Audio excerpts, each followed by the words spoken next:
Order, order. I call Marsha De Cordova to move the motion.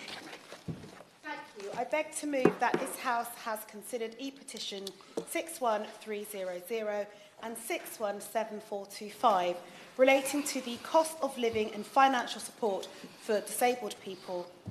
It is my pleasure to serve under your chairmanship, Sir Robert, and I also want to begin by congratulating Rachel Curtis and Abigail Blomfield and Katie Stiles for creating this petition. Abigail and Katie are here today, and over 40,000 people have signed their petition. I would also like to put on record my thanks to the committee staff for all their work, Inclusion London and Disability Rights UK for meeting me last week, and the many organisations that sent through briefings and provided advice, including Oxfam, Scope, MenCap, the RNIB and Citizens Advice. Ahead of today's debate, the Petitions Committee launched a survey with 10,854 people completed it, one of the biggest responses to a Petition Committee survey. Now, the plight of disabled people should concern every member, as the proportion of the UK population reporting a disability has risen to 20%, which is more over the last decade. And as a disabled person myself, I know how enormously intensive it can be to share your story. So I want to thank each and every one of those people that completed that survey and thank them for sharing their experience. In response to the ongoing cost of living emergency and cost of living energy crisis, 93% of respondents have had to limit their use of energy. 76% are limiting their use of transport, and 60% have limited their use of specialist equipment. And over half have had to reduce the use of medication. Now, these results are shocking. Unsurprisingly, testimonies of poor mental health were apparent, and some described feelings of despair. Others even report of being pushed to consider suicide. One respondent wrote that, "My life is hard. I survived childhood cancer to become a disabled adult. I had so many hopes for my life, but now each day I regret not dying of cancer. My life is not dignified." A mother wrote, "My son is allergic to the cold. He has EPI-pens, and I have had to use them this winter, as I haven't been able to use them this winter, as I can't afford the heating to have it on all the time, or I can't afford special clothing for him. I feel like I have failed him as a mother." A person who regrets not dying of cancer, a mother who feels like she is a failure. I want to ask the Minister, how is it acceptable in the UK in 2023? Nearly half of those living in poverty in the UK are disabled or live with somebody who is disabled. Yes, I will. She's making a very, very strong and powerful speech, and she's absolutely right in terms of the figures around poverty. 1 in 3 disabled people will be living in poverty, twice that of non-disabled people. And whilst I absolutely applaud the petition and the aims, and particularly the call for one-off payments as a temporary measure, does she agree with me that the real issue is about the adequacy of social security support for disabled people, which has been absolutely emaciated over the last 12 years? And does she agree as well that we need to really incorporate the UN Convention on the Rights of disabled people into law? We're a signatory and have been since 2009, but we are failing, particularly in providing adequate social protection, as they call it. And can I thank my honourable friend for her intervention? She is absolutely spot on. We need a wholesale review of social security, but more important, the government should commit, as has Labour, to fully incorporating the UN Convention on the Rights of Disabled People, so we are protecting their civil and human rights. Now, it is a fact that disabled people incur extra costs, and the latest disability price tag report by Scope found that the average disabled household faces £975 a month in extra costs, with the figure rising to over £1,200 if accommodating the inflationary costs for this period, 2022 to 23. The Resolution Foundation found that the gap in household income between adults with and without a disability was 30%. That includes disability social security, and it rises to 44% when it does not, and that was across the period of 2020 to 2021. Now, Citizens Advice data for May 2023 this year shows that since Q1 of 2022, the largest cohort helped were either permanently sick or disabled. Now, the Trussell Trust has reported that disabled people are hugely overrepresented in food poverty demographics. Now, 73% of families that took part in the recent survey by the Disabled Children's Partnership said that the cost of living crisis will have a significant impact on their disabled children. Now, disabled household spending is particularly exposed to the ongoing energy crisis, given that energy bills for medical issues, spending on specialist equipment and food make up a disproportionate share of all spending. Now, in response to the committee survey, 48% said that they had extra costs due to the use of specialist equipment. Now, the blame lies, there's no question in my view, that the blame does lie with successive years of Conservative government, where they have created a hostile environment for disabled people. Now, this is compounded by the pandemic and this current cost of living crisis. The government support has barely scratched the surface. The poultry support is woefully insufficient, and the very definition of what we would call sticking plaster politics. 80% of disabled people surveyed receiving the £150 cost of living payment said it would not be enough to cover their increased costs for the essentials. It begs the question, how does the government think the payment will be sufficient when inflation is around 10% and official figures show the fastest annual increases in food and drink prices in inflation in the last 40 years at around 19% as of March this year? Now, the reality is even cost of living payments aren't always reaching people. For instance, those on the New Start ESA who do not qualify for any government cost of living payment support.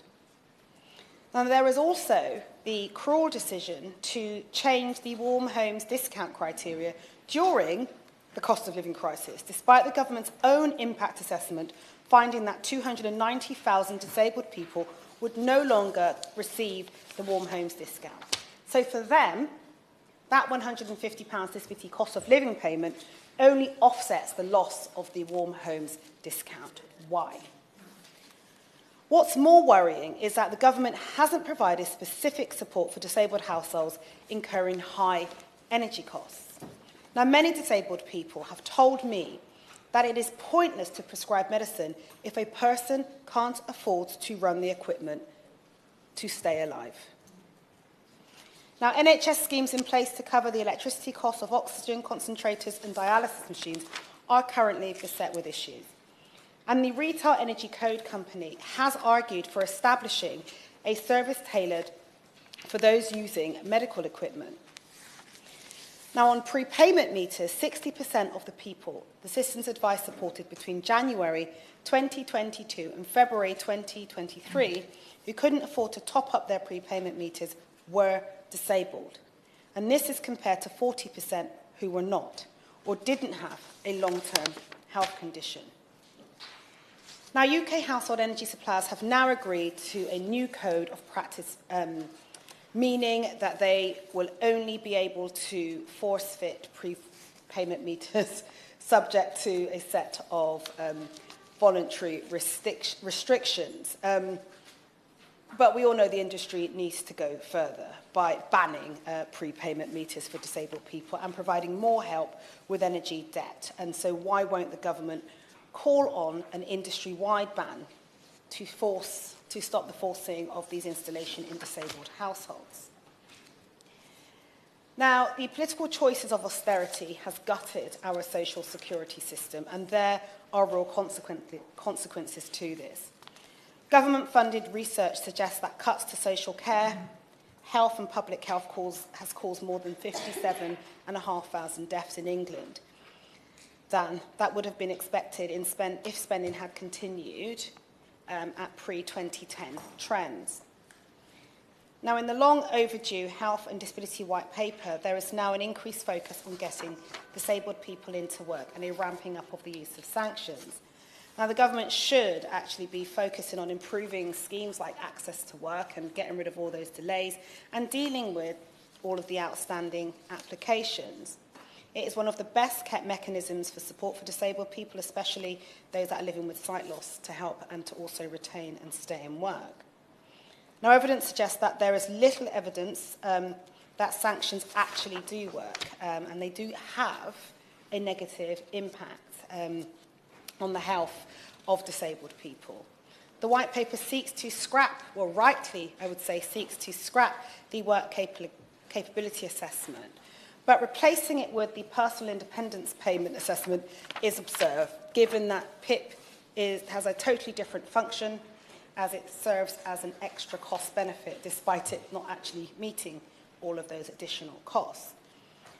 The PIP assessment framework, as we all know, and we've all debated in this place, is flawed, and the level of support offered in many cases is inadequate. The government's own statistics show that over 60% of PIP decisions that are appealed are overturned in favour of the claimant. Now, the government has never carried out an assessment on the adequacy of PIP and whether it is fit for purpose. So, will they commit to an assessment on its adequacy and whether it actually does work, and seek to make improvements to the assessment? There is also the issue of social care charges. Now, disabled people who receive social care can be asked to give up to 40% of their social security income to pay for social care. Now, this will leave many, and it does leave many, in deep poverty and forces them to make impossible choices between meeting the basic needs such as heating or eating and essential care. And research by the BBC found that over 60,000 people were in social care debt. Now, there are clear actions the government could take to address this situation. The government must increase the disability cost of living payment, and frankly, they should be making those payments now. I have no understanding as to why people are having to wait till June before they receive that second payment. And it should extend the cost of living payments to everybody, especially those on New Start ESA, and bring in the universal credit uplift and remove the social security benefit cap. It must also reverse changes to the eligibility criteria for the warm homes discount. The government could also push the energy industry to bring in an energy debt waiver or some sort of social tariff. Now, we know a social tariff, however it is designed, is very unlikely to meet the needs of disabled people in isolation. Therefore, such a tariff should instead be developed alongside a tailored cost support policy. The government also should look at the feasibility of the warm homes prescription, aiming to help people with both low incomes and severe health conditions made worse by bad weather. Energy suppliers must also improve access to information for disabled people, especially blind and partially sighted people and those with a learning disability, as it is their legal duty to do so. So what pressure can the government apply to them to ensure that they are compliant? Now, the changes outlined in the White Paper are also designed to get more disabled people into work, but how is the government removing barriers for disabled people to actually access the labour market, including addressing the disability employment and pay gap, with disabled people on average being paid 21% less than their non-disabled colleagues? There also needs to be, as my honourable friend has outlined, there needs to be changes to the social security system to make it less cruel and unfair and hostile and restore it to its original purpose, which was to provide a safety net for those in need. Disabled people are not asking for more, they are asking for equity. The government should be ashamed that disabled people are dying or reporting that they want to commit suicide. This really should be a bit of a watershed moment for the government today. Many are angry and frustrated, feeling that the government has abandoned them, and it's letting them down, the very people it really should be seeking to protect the most. And an example of this was the long overdue or late National Disability Strategy, which was ruled unlawful a few years back, and many of us didn't believe it was credible in the first place. But what have they replaced it with? There needs to be a fundamental rethink and change in the approach the government has to take when it comes to serving disabled people. It really must be about making their lives better and not about causing preventable harm. So once again, as I close, I want to thank the petitioners and those members that are here this afternoon. Encourage you to maybe say hello to Abigail and Katie after this debate. I had the opportunity of meeting them last week and hearing their experiences as well as to what drew them to actually starting this petition was pretty harrowing. And as I say, I really do hope today can be a moment where the government can acknowledge their flaws and their failures on the part of disabled people and seek to draw a line and bring about changes that will improve their lives. Thank you.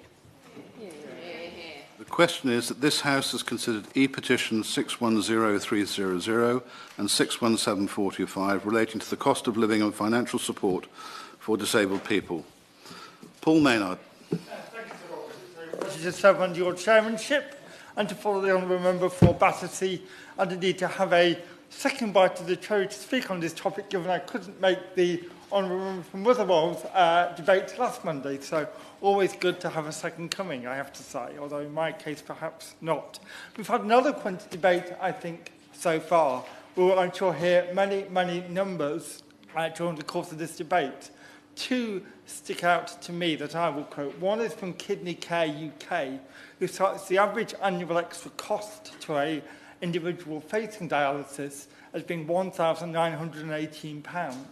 The second big figure that I will cite is from the charity Contact a Family, who work with disabled children.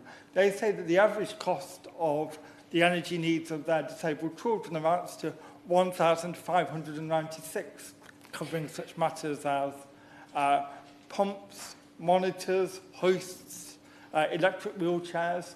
All of those are related to an individual's health condition. So that's one type of extra costs the disabled face in regards to their energy needs. The second type isn't really a health need, but is a consequence of their disability. I chair the Augmentative and Assistive Technology, or project group, ATEC for short. This is where many people with quite profound often and severe disabilities, particularly in cerebral palsy, rely upon computer aids or some sort of IT aids to engage with the wider world. It's vital to their quality of life. These can be voice recognition software, eyeball control software, and so on. All of that relies upon electricity. That, of course, costs money as well. It's a consequence of their disability, but not an actual health need per se. Then, of course, there's the third sort, which is for those with any sort of disability, the need to maintain your home at a higher temperature than might otherwise be the case, merely to keep you warm. And to that end, can I just give a small plug to my Westminster Hall debate at 4 o'clock, I think, or 4:30, I need to check which, on Wednesday, which is about furniture poverty and affordability, which is all about one area I will focus on, is the fact that in social housing, all too often, new tenants find they move in and the floor coverings have been removed. They can't afford to then replace them. They end up with a much less well-insulated property, which will, for many of them, affect their health. So those are three areas that I think we need to consider particularly. And reading the Hansard from the debate last week and noting it in questions and reading it online in preparation for this debate, a consensus does seem to be emerging. We hear the phrase social tariff cropping up time and time again. Lots of discussion on personal independence payments and what role they play, recognising the £150 the government has made available. But also a lot of talk around the lump sum that we see in this petition of £650. There are positives and negatives about all of those, in my view. I am interested always in how personal independence payment works. I think it clearly has an important role to play, designed to meet the additional costs that people face with a disability in their day-to-day lives. And there's always a long-term debate over the extent to which it fulfills that goal. You know, the purple pound, the extra premium that so many face, isn't always reflected in the extent to which PIP meets that goal. But whether a non-means-tested benefit, which PIP is the right avenue to support the energy needs of the most vulnerable in society, is a debate worth having. We should not automatically assume that PIP is the answer to every problem. If that is the argument, then you have to then members have to justify to me why millionaires should benefit equally to some of my poorest constituents, and why I should not get more intense and focused support. The second issue is around the social tariff. Social tariffs sound all well and good. Everyone thinks a social tariff is a wonderful idea. A social tariff has to be paid for somewhere. It is a subsidy, very often taken from other bill payers' accounts. So it often ends up on a standing charge.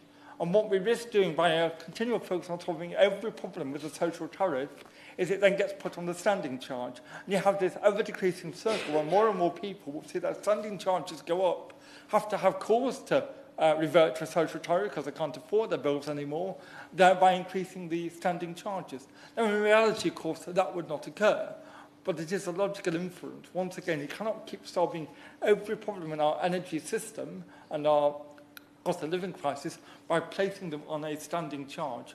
Other ways have to be found. Now, I accept the intention of the £650 lump payment is a good one. My only point would be that it is an arbitrary figure, and it certainly doesn't reflect the overall cost that many of the people I just mentioned experience far and above £650. So I think, while it's good, I'm not sure that's necessarily the answer either.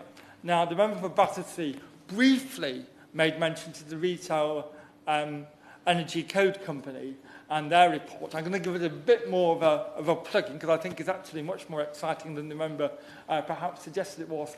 The Retail Energy Code Company actually exists. That's right. You mentioned it only briefly, and I just want to give it a bit more because the detail in it is actually quite... I know I'm not mocking the Honourable Lady at all. I'm just saying I wanted to cover it in a bit more detail because I had the time that I know she didn't because she had to cover much more. So I urge her not to take offence unnecessarily. The Retail Energy Code Company advises energy companies on the code of conduct it must adopt towards its customers. Now, given some of my casework, I'm not sure how much energy companies are listening to it, perhaps, if that's its role in our energy sector. But Andrew Mower, who has been working on them with a set of proposals on how to deal with energy costs for disabled people, I think has done a superb job in exploring this area and perhaps finding some of the flaws in some of the proposals that have been made in recent months. In particular, I think it's worth looking at the NHS schemes that exist at the moment, particularly for those on oxygen concentrators and dialysis machines.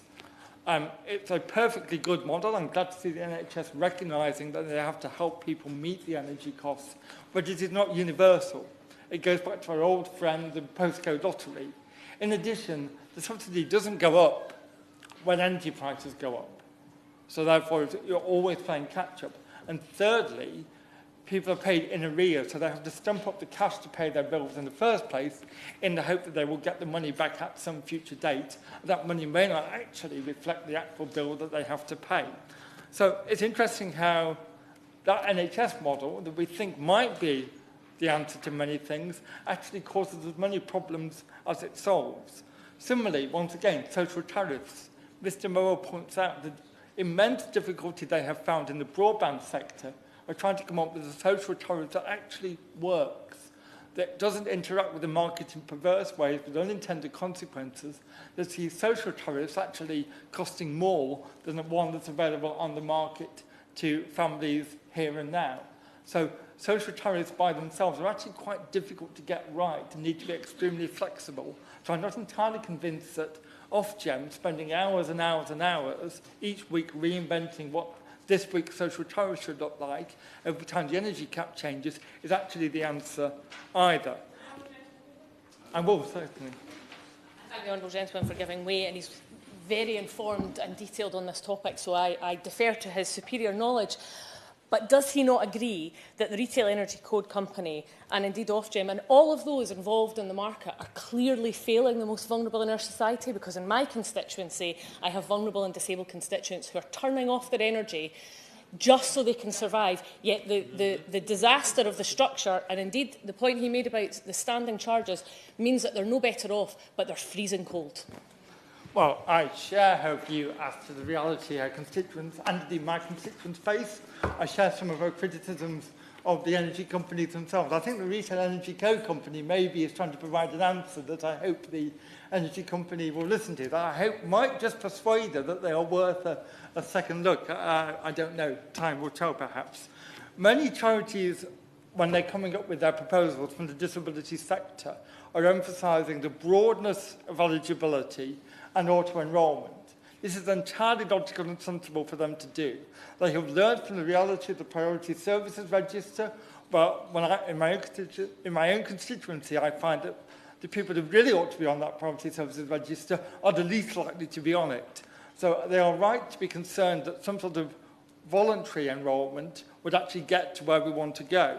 At the same time, though, what they're missing out, I think, is the potential to have a more tailored scheme. It goes back to the point I made earlier. Everybody's energy costs are going to be different, and having one-off payments, I don't think necessarily meets that challenge. And Mr. Mower... I know, I mean, he's making a very thoughtful speech, actually, about a complex issue. But would you accept that having some money, while imperfect, has to be preferable to being left without that amount of money? Yes. Something is better than nothing, but part of the art of speech-making is to build an argument, as I hope she'll understand. And I haven't yet culminated in my argument of what I actually think we should do. So by all means, criticise whether you agree or disagree with my critique of what is being proposed. I'm about to come on to what I think should be done that I hope might just persuade her yet again. Mr. Mower looks at what they do in Australia and the states in Australia who have actually gone into great detail on this. And they've looked at all the different forms of medical equipment that people are using, looked at their energy intensity, because each piece of equipment has a different energy consumption rate. It can't just be done by minutes or hours. Some of them are more energy intensive than others. And they have done calculations that enable them to ensure that the energy firms are obliged to discount the energy at the point of consumption. There is no need to then either submit a request for a rebate from your energy company or some supplementary top-up. It occurs at the point of use of consumption by that energy. And that, I think, helps solve the problem of how we support those with quite intensive equipment needs. What I agree it does not do is meet the needs of those who have to heat their properties generally for their own health benefits. And once again, the Honourable Lady mentioned briefly the issue of the warm homes prescription, which the NHS the Energy Systems Catapult has been introducing. It's had a very limited run out in Gloucestershire. I think it's now operating in 4 areas as a pilot.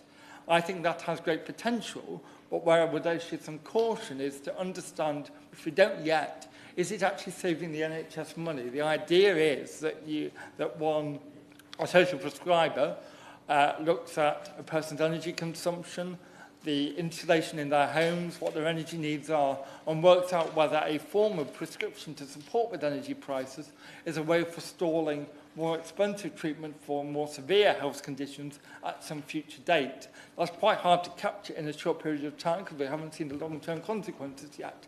But to me, that seems quite, I think, a positive measure. And that would then deal with the issue of people needing to warm their homes over a longer period of time. So you have a twin-track approach.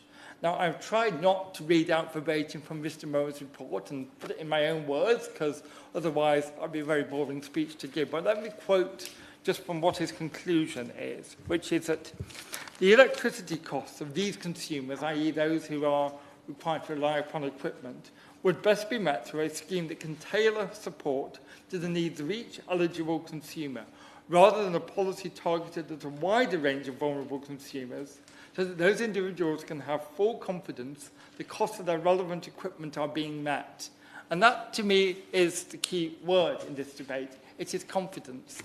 The Honourable Lady mentioned it. Some of the interventions mentioned it. The uncertainty of individuals with very severe health conditions who do not have the confidence to continue heating their properties, running their equipment, running the risk of disadvantageous health outcomes because they don't have the confidence that they'll be able to afford to meet their bills.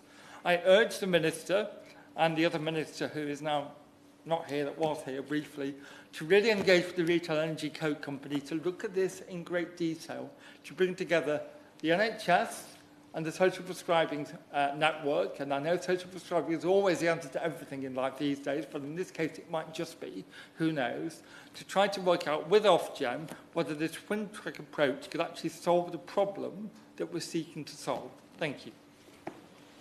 Barbara Keeley. Thank you, Sir Robert. It's a pleasure to speak in this debate with you in the Chair, and I do congratulate my honourable friend, the member for Battersea, on leading this important debate. We know that the serious implications of rising prices for fuel, transport and food have fallen much harder on some people. People with disabilities face a higher risk of poverty. The poverty rate for individuals who live in families where someone is disabled is 28%, 9% more than those who live in families where no one is disabled. They are also less likely to be able to make savings on their bills for reasons related to their disability. We just heard a great deal about how the size of bills impacts on many people. I'm going to talk about one of the petitioners who is here today, Katie Stiles. She is an unpaid carer for her husband who has motor neuron disease, and she's a campaigner for improved support for carers. She put it like this: it's not a question of putting on an extra jumper for us. When someone has a muscle wasting disease, their ability to stay warm is compromised, so homes need to be heated for longer and at higher temperatures. Not heating your home can lead to chest infections, and in turn, this can lead to a stay in hospital. So we're focusing in an awful lot around households for somebody with a disability, but the extra costs for heating are not only borne by the person with a disability, it's also by their unpaid carers. Well over a quarter of all unpaid carers are living in poverty. And research from Carers UK found that more than 3/4 of carers said that the rising cost of living is actually one of the main challenges they would face in 2023. Hardly a surprise, I imagine. Yes, indeed. Thank you for mentioning my fantastic constituent, Katie Stiles, who's here today. But would you agree with me that campaigns like We Care and people like Katie make a real difference to us because they talk about the impact in their real lives and how all the decisions we make here affect them on a daily basis, and it's not just the sort of statistics that we receive from other charities and things, but we know how each decision we make here impacts on their real life. I very much agree, and I have to say, Sir Robert, it's a very good thing that Katie Stiles is here today as one of the petitioners, because I have learned a lot from her about the role of carers. It's something that I care very deeply about, and like her, I would like to see improved support for carers. Back to this point about maintaining higher temperatures in the home, of course, people with disabilities, as we've heard even so far in this debate, are also being hit with increased costs of other equipment, vital high energy equipment we've heard about, the increased cost of additional laundry and bathing needs has to come into it, and increased transport costs for visits to medical appointments. That can be very, very costly. As my honourable friend said in her opening speech, the charity scope has found that on average households with at least one disabled adult or child need an additional £975 a month to have the same standard of living as households with, without somebody with a disability. And in fact, those extra costs, she gave this figure too, rise to £1,122 a month after accounting for inflation. I mean, in this debate, we're throwing around amounts of 150 and 650, but I think we should think about those figures because 150 goes nowhere near, does it, when we think about those increased costs. The petition asks for disabled people and unpaid carers to be included in the one-off 650 cost of living support. And we should really reflect, as I said, on the fact that unpaid carers are more likely to live in poverty than those without caring responsibilities, 29% compared with 20%. Now, the government responded to both petitions for today's debate, stating that 6 million people in receipt of a qualifying disability benefit would receive a £150 payment last September. But only those in receipt of a qualifying benefit would receive the £650 payment. And I understand this excluded 568,000 personal independent payment and disability living allowance claimants, and 523,000 carers allowance claimants. Carers like Katie Stiles and the We Care campaign argue that while the one-off £150 payment was of course welcome, and as we've discussed in the interventions earlier, any amount extra is welcome. But let's be clear about it. In terms of the additional energy costs that disabled people and their families are bearing, it was completely inadequate in the context of the ongoing cost of living crisis. We've all seen our own bills. £150 hardly goes anywhere. So the We Care campaign does recommend that the government introduces a social tariff for energy, which discounts energy bills for those most in need, automatically enrolls eligible households and is mandatory for all suppliers, as is advocated by Age UK and Scope Charities. I'm afraid, Sir Robert, I'm not going to be able to get into all of the ins and outs of the argument we heard earlier from the honourable member opposite. But, you know, clearly, and I do disagree with him to a certain extent about this, I think that it doesn't matter how many hours Ofgem spends on this, Ofgem should be spending time on this because, you know, it's vital that we have a solution. Just want to talk a little bit about that work by Age UK. Research earlier by Age UK found that cost of living pressures this winter led to more than half of older people cutting back on heat and power, and more than a quarter feeling too cold at home most or all of the time. And around 800,000 people surveyed, older people, had actually left their home to seek warmth in a public space such as a shopping centre or a library. I heard from older constituents who were using their free bus passes to ride around in buses during the day just to keep warm. Shame. And that is a scandal. Yeah. And it's also not an option for some people, because when we're talking about people with disabilities and their carers, they would not be hopping on and off different buses just to try and keep warm. So I do want to turn to eligibility for the warm home discount, and I think it's important that we got to this in the debate. The We Care campaign recommends that the government extends eligibility for the warm home discount to include people with disabilities and unpaid carers. The warm home discount was changed by the government this winter, but not to extend it to include people with disabilities and unpaid carers. In fact, quite the opposite. Money-saving expert Martin Lewis estimated that 290,000 existing claimants who have disabilities and who only claim personal independence payment, attendance allowance or disability living allowance, which are not means tested, will no longer get the warm home discount. My experience as a constituency MP of the changes made by governments is of being contacted by constituents who formally received the warm home discount, finding they were no longer eligible. The reason given back to us by the government in most cases was that the discount was now targeted on properties which have a high energy cost score based on their characteristics. But I have to say, in my experience, some newer properties can be cold and difficult to heat. So just basing it on age of property, I understand the procedure was using the valuation agency to set characteristics and then pushing that through an algorithm. And Martin Lewis has actually shown, I think, that that's mistaken. And I do say to the Minister that I know from my own experience, some people on very low incomes have been denied the warm home discount this winter. I feel these changes are wrong, and I urge the government to look at this again. It's time that there was extra support for people with a disability and their unpaid carers to help them cope with these unprecedented financial pressures due to the energy bill crisis and the cost of living crisis. And I hope the government will think again after this debate today. Hear, hear. Twist. Thank you, Sir Robert, and it's a pleasure to serve with you as chair for this debate. And thank you to the Petitions Committee for arranging this important debate today. Now, we know that many people are struggling at the moment as a result of the cost of living crisis, generally. But disabled people, as we've heard, are struggling more than most. And households which include someone with a disability spend more on food, face higher energy costs, and they're also more likely to have a lower household income. And actually, it was really interesting to hear my honourable friend, the member for Battersea, talking about the survey, which showed some very tragic results from those experiencing these conditions. And I thank her for referring to that. But in total, analysis by the disability charity Scope, as we've heard, suggests that on average, disabled households need that additional £975 a month that we've heard about to have the same standard of living as non-disabled households. and that rises to over £1,100 if we account for this year's inflation. These figures account for disability benefits payments like PIP, which are designed to help address these costs.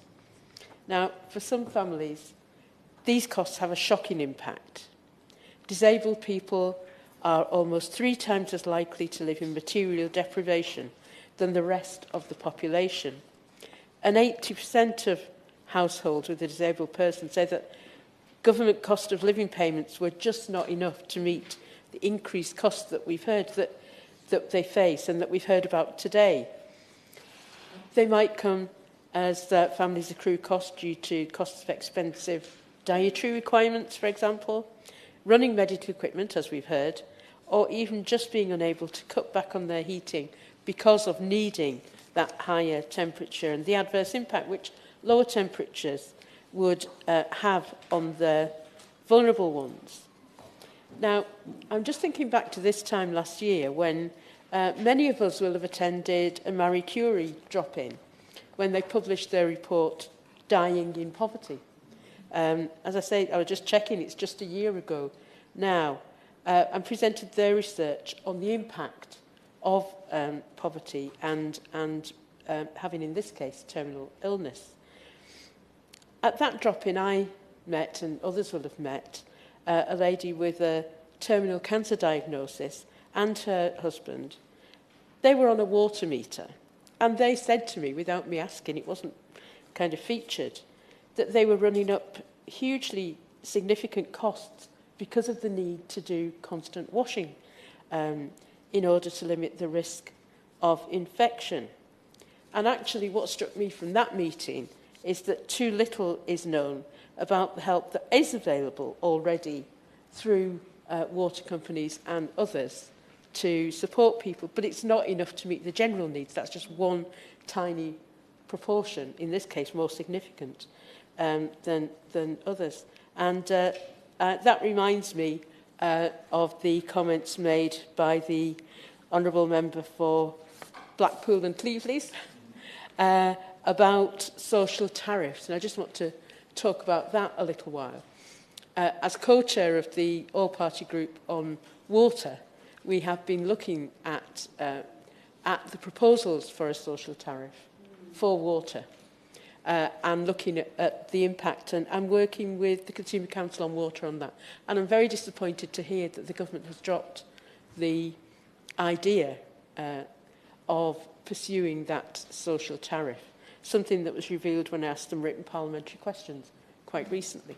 But I acknowledge some of the difficulties that he mentions, but I do think we need to look at something which does support people much more generally. And of course, we talked as well, or he talked as well, about the energy proposal for, say, energy social tariffs and whether that's the best way. And I don't argue, I genuinely think he was a thoughtful argument about that, but I think we need to look very closely at how people can be supported. And today, clearly, we are focusing on people with disabilities. So it's the rising cost of energy, as we've heard, that's affecting disabled families the most severely.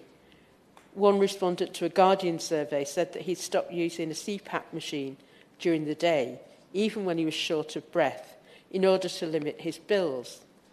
Ventilators, suction pumps, feed pumps, power chairs, electric beds, these are all pieces of equipment that cost money to run, and families are going for days without heating or showering, just so that they can keep this equipment turned on. And again, it seems to me that there is very little understanding of what may be covered. So assurances can be given that these costs can be met and covered, but actually in many cases they're not. So we need to make sure that that support is available. Now, for some families, these extra costs are coming at a time when they're desperately trying to make memories with their loved ones with terminal illnesses. Marie Curie have reported that the costs of energy bills can rise by as much as 75% in the aftermath of their diagnoses. And they've also found that 90,000 people die in poverty every year. Now, during DWP questions in December, I raised the issue of changes to the Warm Homes Discount Scheme, which, with the Minister, which removed eligibility from 300,000 disabled people, leaving many families afraid of being unable to meet their heightened energy costs. And for goodness sake, £150 isn't going to address the problem anyway. But it is better to have that money than to lose it as part of the system. And that was something which happened, in my view, quite quietly and was little known about at the time. And it's important that we address it. And these changes suggest to me that the government weren't willing to address the disability price tag.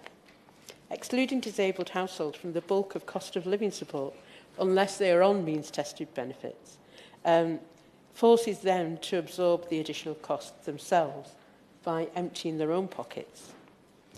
The £150 payment is equivalent to just £2.88 per week across the year, and just does not do enough to reduce the costs down to the already staggering costs faced by households who don't have a member with disability. Why should these families be worse off just because one of them has a disability and lives with that? This is a disparity that government policy is, in my view, failing to address.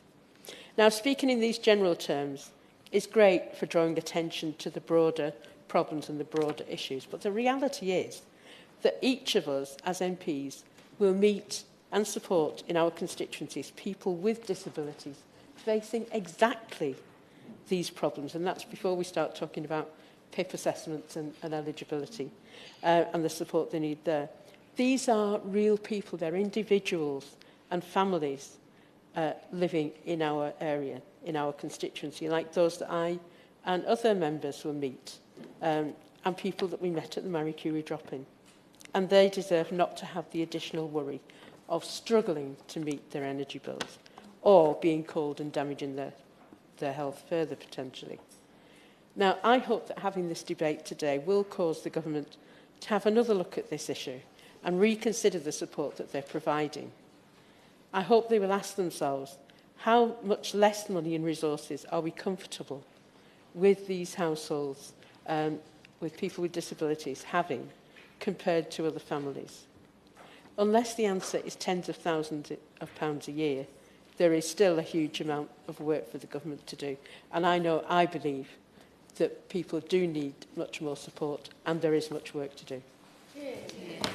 Amy Callaghan, you can speak seated if you're more comfortable doing that. Do you want me to do so, actually? Thank you. Thank you, Sir Robert. It's a pleasure to see you in the chair and for your welcome help with that there as well. I thank the Petitions Committee and the petitioners here today for shining a light on this important issue. I would consider the word for this debate isn't confidence, as the Honourable Member suggested, but abandoned. People right across these aisles feel abandoned by this Tory government, and this applies even more so to disabled people.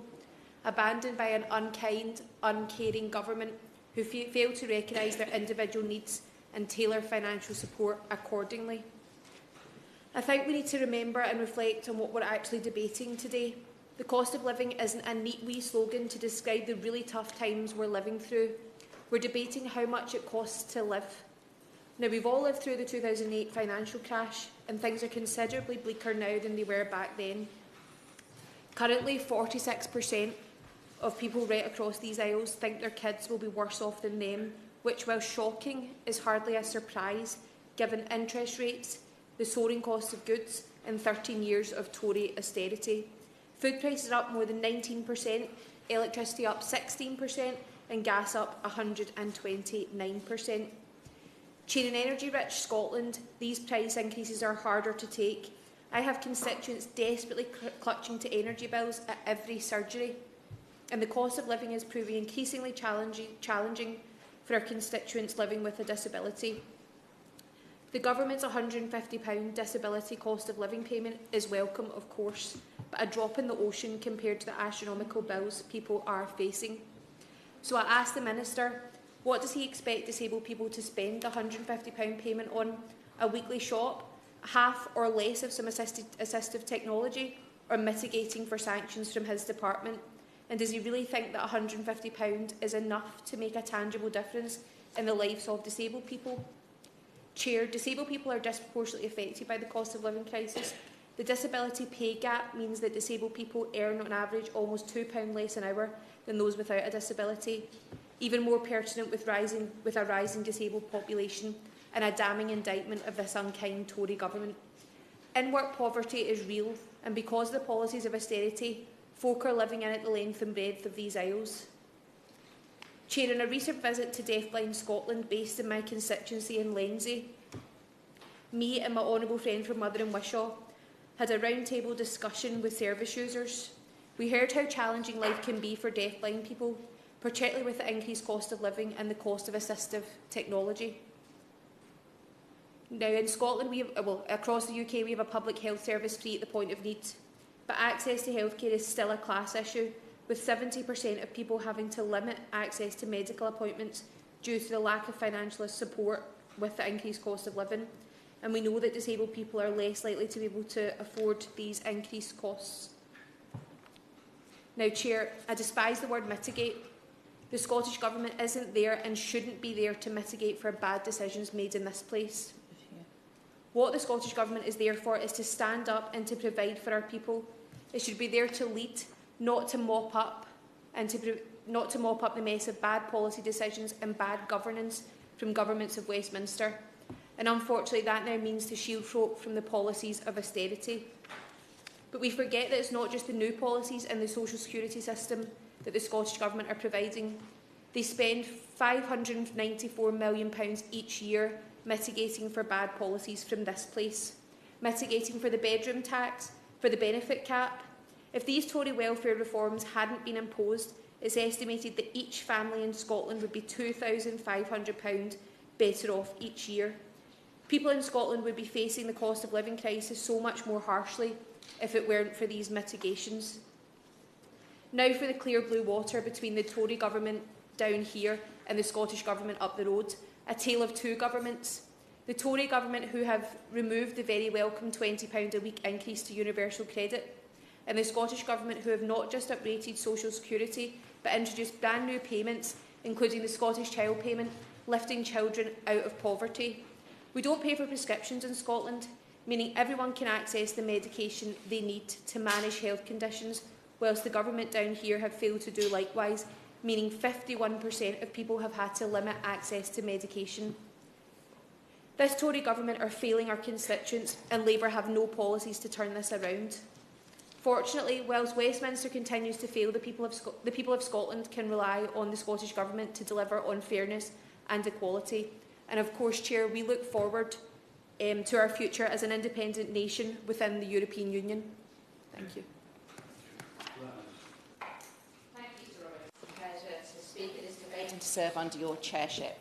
And I'd like to thank my honourable friend and neighbouring MP, the MP for Battersea, for a very powerful opening speech, setting out so many issues that are faced by thousands of people across this country, including in my constituency of Putney. And I'd like to thank Rachel, Abigail and Katie for bringing this petition, for enabling thousands of people to say not enough government time is spent in this place debating these issues on behalf of all of those people who are so affected by them.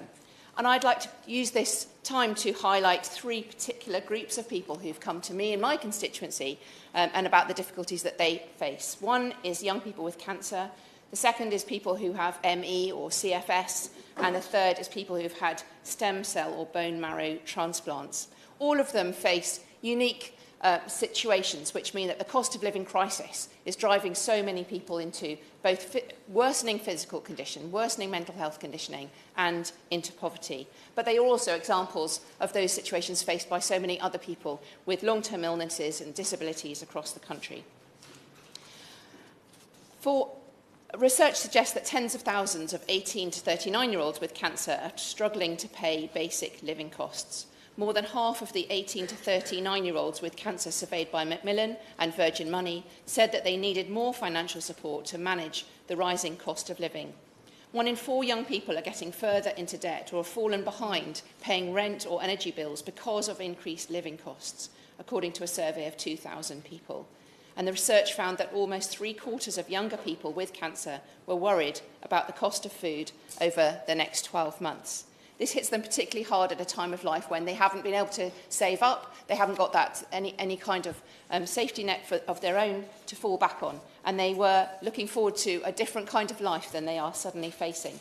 more than a tenth of those surveyed said that they have to delay or cancel medical appointments due to the rising cost of petrol, of getting to those appointments.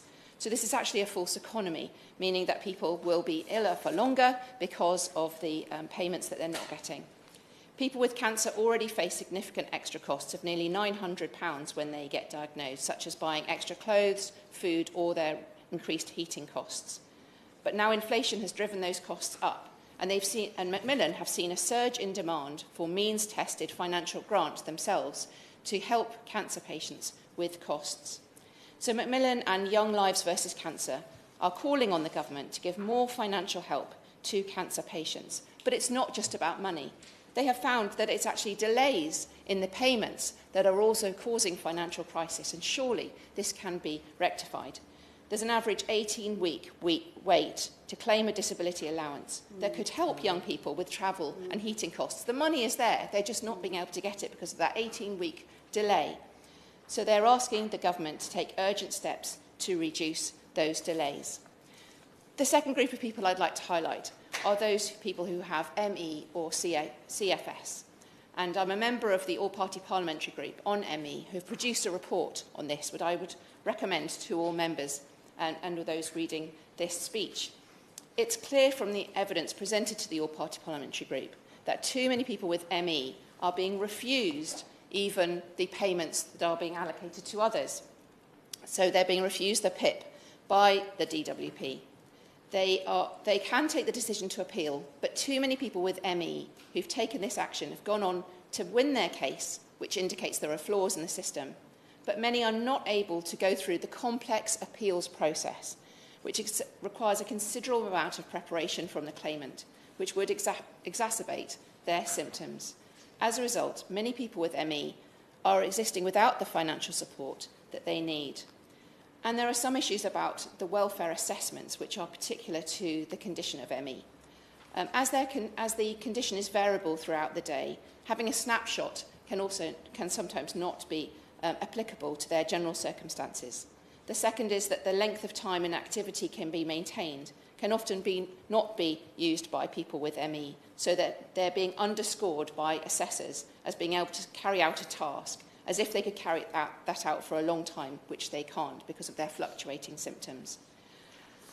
And also, there are after effects of carrying out tasks. So people with ME may be able to carry out a task for an assessment, but then have extreme post-exertional malaise, which follows the completion of that task, but then doesn't get assessed as part of it.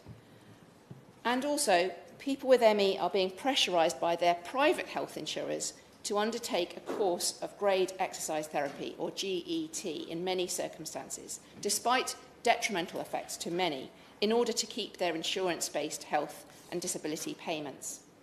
So there are many recommendations from the All-Party Parliamentary Group, which I would urge the Minister to look at in terms of the ways in which people with ME are assessed and whether they're getting the payments that they need to meet their needs with the cost of living crisis. And Sir Robert, the third group I'd like to highlight today are those who have stem cell therapy or bone marrow transplants. A recent survey by the Anthony Nolan Trust found that 2/3 of people who've had stem cell therapy struggle to heat their home. Over a half struggled to afford food, and a half struggled to afford travel to hospital. This means that a half have taken on debts or have had to move home because of this, and three-quarters have had to give up work or cut their hours because of their stem cell therapy, but then are not able to get back into work. 90% say that their physical health has worsened as a result of the financial problems that they're facing. Often people who've had stem cell therapy have to have very regular checkups, once a week after the operation originally, and they may have to go further away to the specialist hospitals as well, so they incur greater costs. One parent of a stem cell transplant patient said, "The rising cost of living has crucified me. I've had to walk 12 miles a day to take my children to school," because she wasn't able to afford the transport.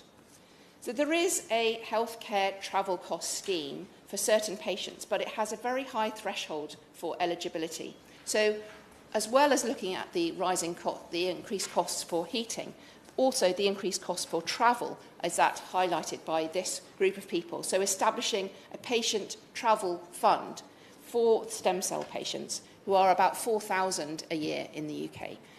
Sir Robert has been recommended, but also extending the Warms Home discount. And they have also highlighted the timely access to benefits as being one of their top 3 biggest problems financially with their cost of living crisis. So these present costs to our economy: people who are on long-term sick leave, personal costs to people with disabilities and their family.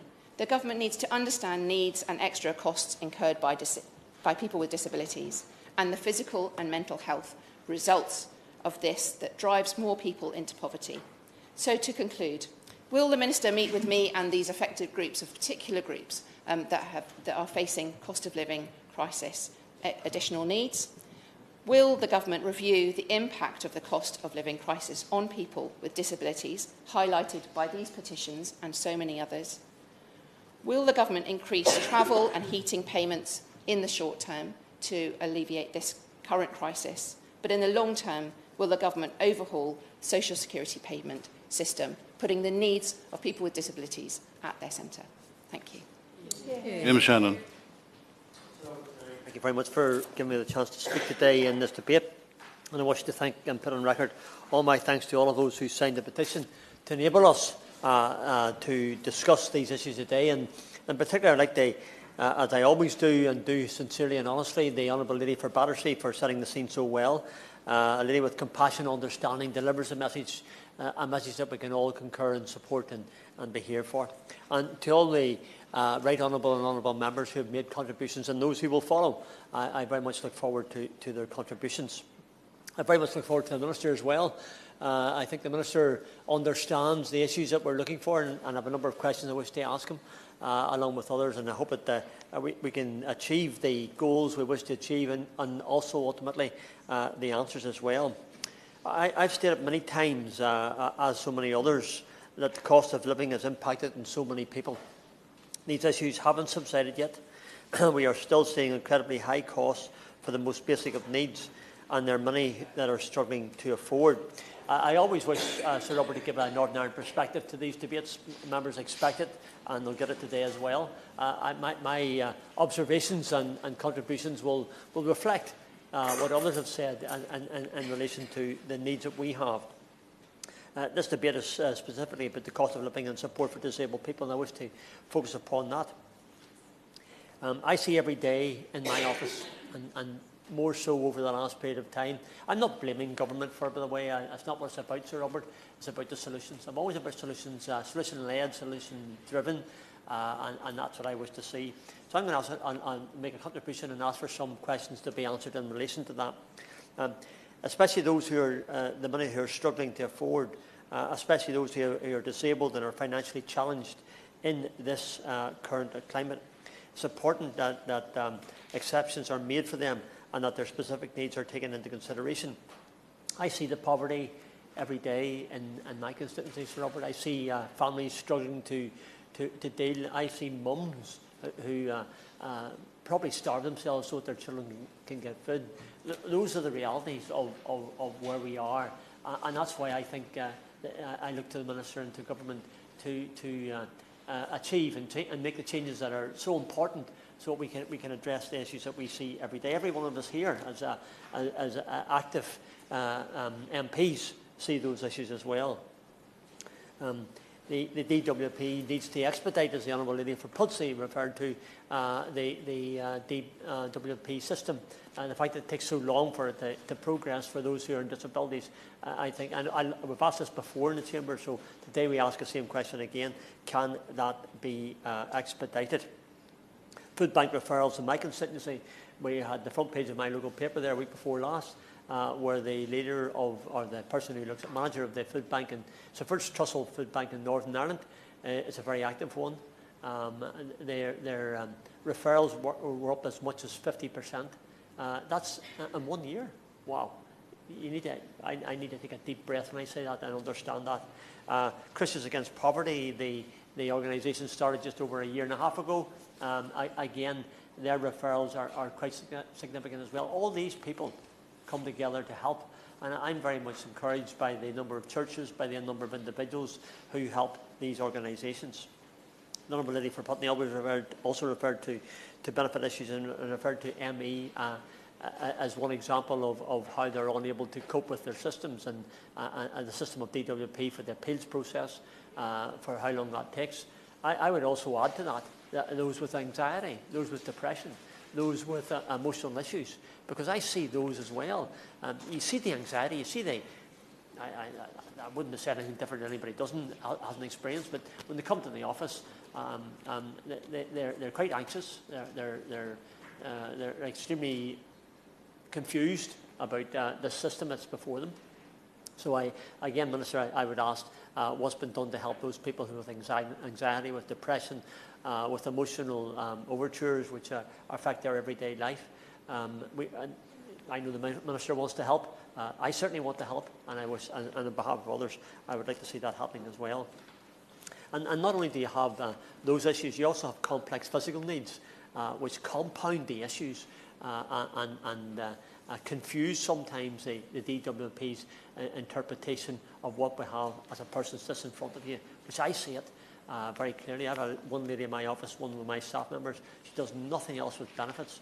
Not everybody understands their benefit system. They need coaching, they need help, they need support, and we try to do that. One of the petitions that has been discussed today is that surrounding the £650 payment, and that people with disabilities should be eligible for this too. What is particularly important for me, Sir Robert, in relation to this, is that some people who suffer with disabilities have very specific needs. Some too in relation to the very foods they eat, the diet they have. And by having a specialised diet, there's a cost factor in that. The inflation, absolutely. Yes. The work that we have done together on rare diseases, and of course so many people, I'm thinking for example of Muscular Dystrophy UK, produced their own reports on the impact and the impact of cost of living rises and how that affects their well-being. Again, the Honourable Lady for Bladen sets the scene very well, and thank you for that intervention, because it reminds us all, Sir Robert, of the impacts that are upon a section of the community across this great United Kingdom of Great Britain and Northern Ireland.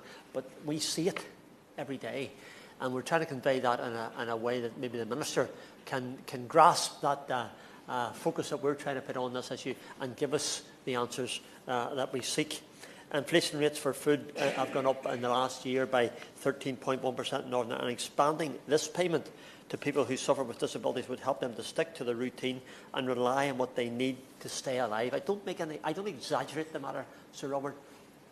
They need it to stay alive, and that's what I see in my constituency on a regular basis. In addition to this, Sir Robert, I've had numerous constituents raise concerns with me regarding the amount it costs to run certain types of medical equipment. I know the Honourable gentleman for Blackpool North and Cleveley set that scene, but the fact is I deal with this every week. People with stair lifts, pumps for feeding tubes, electric wheelchairs, and more of them than ever, with mobility scooters as well, bath seats. These are things that we do ourselves because we're able-bodied, but our constituents cannot, without help, deal with the extra charges that come their way. So I would urge, compassionately, respectfully, to the Minister and to Government to provide some form of grant that would help ease costs for people if they must, and there are many who do, run medical equipment. These issues aren't just monetary, they are there for a lifetime, and unfortunately it's a sad reality that some people require these pieces of equipment to survive, to continue to live. It's often life and death if they don't have these. That's the cold reality, Sir Robert, of where we are today with some of my constituents and with others who have spoken. They are no stranger to the increases of electricity and gas heating, and it's unfortunate that so many of my constituents have to deal with the impacts of this. We must, I believe, do more to speak on behalf of those who are disabled and struggling to pay the increased cost of electricity and heating payments. This is certainly a conversation to be had surrounding disabled people and employment, and I need to air this today as well. And this is the chance perhaps to do this, but hopefully, Sir Robert, in a constructive way. For some of those who are on non-means tested benefits, there's an option for getting into some employment, which must firstly be made accessible to them. Many employers, and I welcome the employers who have made a constructive and positive decision to make their work more disabled friendly. And it's also wonderful to see an encouragement into work by so many, and there is still some more to be done in terms of this matter. I'm absolutely, yes, absolutely, yeah. On this point of accessible workspaces, this place which legislates for equality is very hard to get to adapt for people with disabilities. So how can we expect other workplaces to take the onus themselves to make workspaces more accessible for people? Yeah. I think the Honourable Lady who speaks with knowledge, understanding and with a real deep request to see change. Again, Minister, the Honourable Lady has very, very clearly, very capably put forward that request, and maybe when you're responding, Minister, you can respond how this place can improve its disability access. I know there's much been done in here, but we live in an old building where there probably needs to be a lot more done than what would normally be the case. So again, I thank the Honourable Lady for that as well. For those who I believe for those who have the course of the reliability of employment for some extra money is always going to be of help to people. So as I understand government policy, I welcome it. I think it's positive. But could I ask the Minister, could he outline the government strategy for those with disability and returning to part-time work if possible? And I speak for those, I speak with the knowledge and the experience. I'm not smarter than anybody else, Sir Robert. I'm definitely not. But I just reflect. I try to reflect what people tell me in a debate such as this, and that's those who have a fear about returning to work because they're not quite sure if they can do it. Now they want to go back to work, but the reality is that some of them can't do that, and whether they may have 3 days a week or maybe have 2 weeks together where they cannot cope. For some people, the return to work is not an option. So I think that when it comes to dealing and trying to give people the option, those with disabilities, the option, a real compassionate and understanding has to be paramount in how that is done. So I seek, Minister, if I can, a clear understanding from government policy in relation to how this will be done in a way that reflects what people are. I mean, the fact is they want to work, but those days and those weeks that they're unable to means that they can't. And we need to make sure that that's right. The disability resolution found that in January 2023, the gap in household income between adults with and without a disability was around 30%, including disability benefits. That's quite a significant figure. And 44% for those who are excluding disability benefits in the financial year 2021. And furthermore, Sir Robert, a third of adults in the lowest income group are disabled. Those figures, that's not the government's fault, by the way, Sir Robert.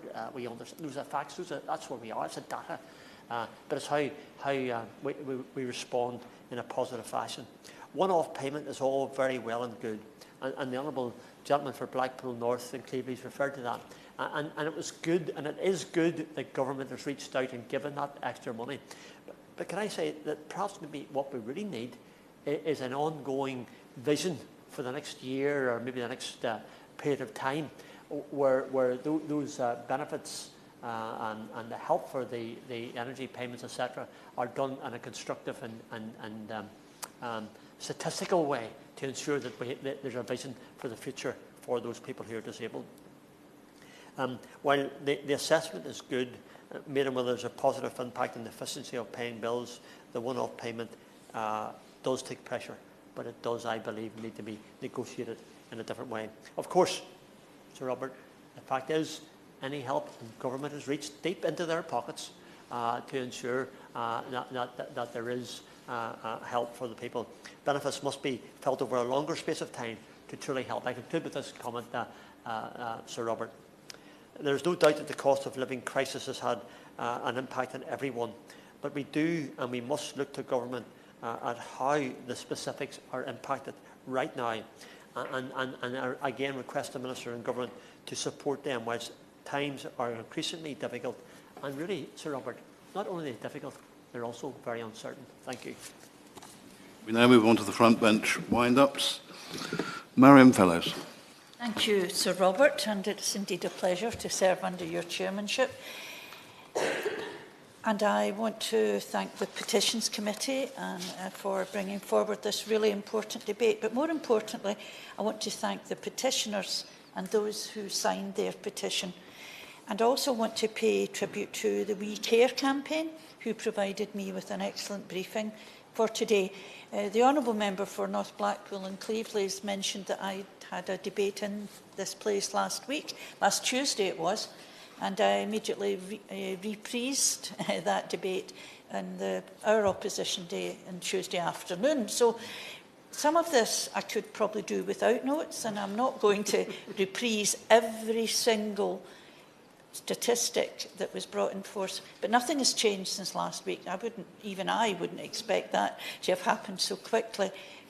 But the cost of living and how it affects those disabled people and their carers is something that this government really has to take very, very seriously and do something about it.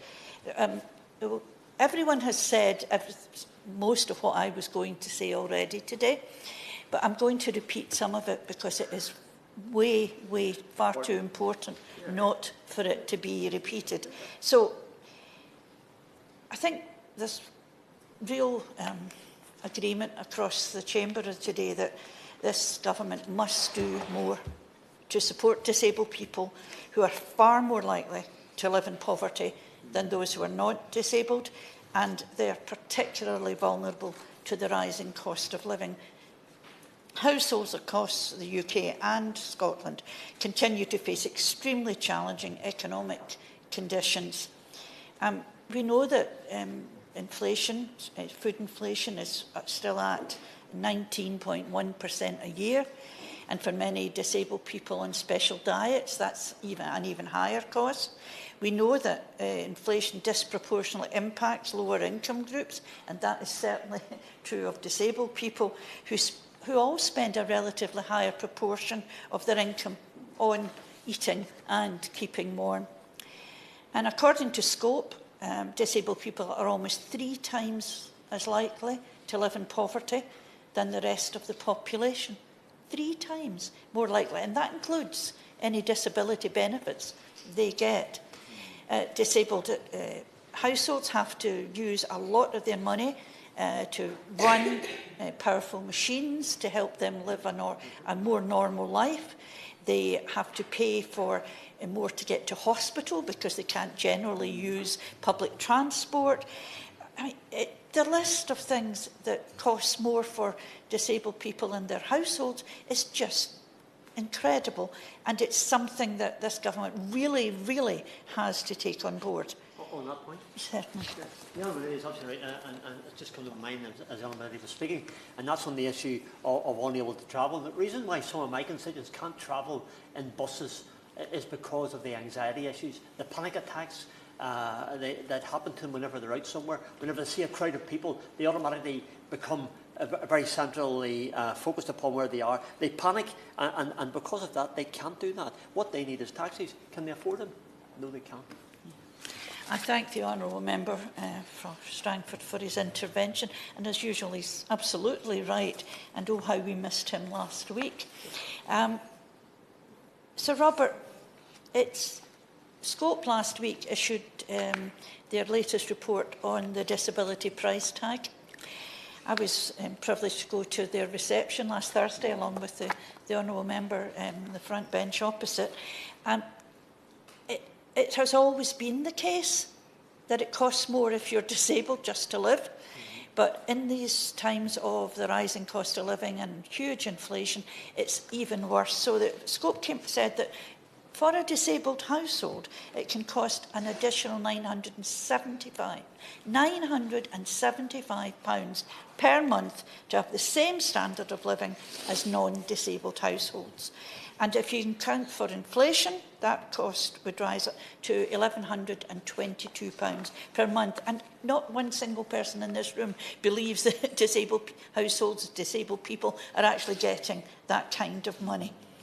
And against this worrying backdrop, the SNP really remain deeply concerned about the UK government's welfare policies. The cost of living payments in 22 2022 and 2023 were designed to help families meet rising prices. However, according to Scope again, 80% of disabled people, 80% said these payments were not enough to meet the increased costs they face, such as the... this support is welcome. No one's going to say no thank you, but one-off payments are like the £650 petition for you today are only a temporary fix when permanent solutions are needed. Rather than offering one-off payments to shore up the incomes of struggling families, this government should reverse the damaging policies that are impacting on our most vulnerable. So I go back to legacy benefit claimants during the pandemic didn't even get the £20 a week increase. They should have had it. They should have had it restored, and it should have actually been increased in the meantime. In his recent submission to the UN Committee on Economic, Social and Cultural Rights, Human Rights Watch not only gives a damning review of the UK government's restrictive social security policies, such as the two-child limit or the failure to reverse the cut to universal credit, but also highlights it's worth noting that the £20 weekly increase was never applied. Worth repeating, to an estimated 2 million people on legacy benefits who were still waiting on transition to the universal credit system. And this government has to really take on board the lives of disabled people.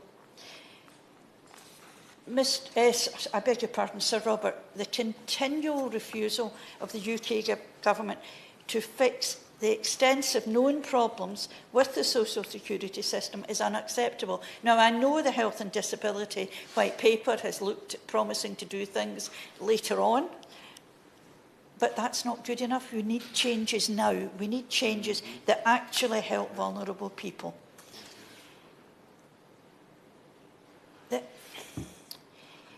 Sir Robert, I always get a bit emotional when I do these debates, and I think that's a fault of mine, so please forgive me. But I really think that this government should look at examples from other places. Now, in Scotland, we try really hard with a fixed budget to make life better for our citizens. So, Scottish Government run their social security system on the idea of dignity, fairness, and they also look at trying to deal more on a daily basis with people who have lived experience. And I know that's something the government is now doing, and I commend the Minister for that. But I think it really needs to do something along the lines of what the Scottish Government has done, is they're having a new disability equality strategy. That's in preparation, and they will keep working with disabled groups to actually make this worthwhile and to do stuff that really impacts on the lives of disabled people. Some of the other things the Scottish Government has done recently is they've doubled their fuel insecurity fund to 20 million and confirmed another 20 million for 2023-24. They've introduced a new winter heating payment, which replaces the cold weather payment and provides a stable amount every year to help around 400,000 low-income individuals with heating expenses.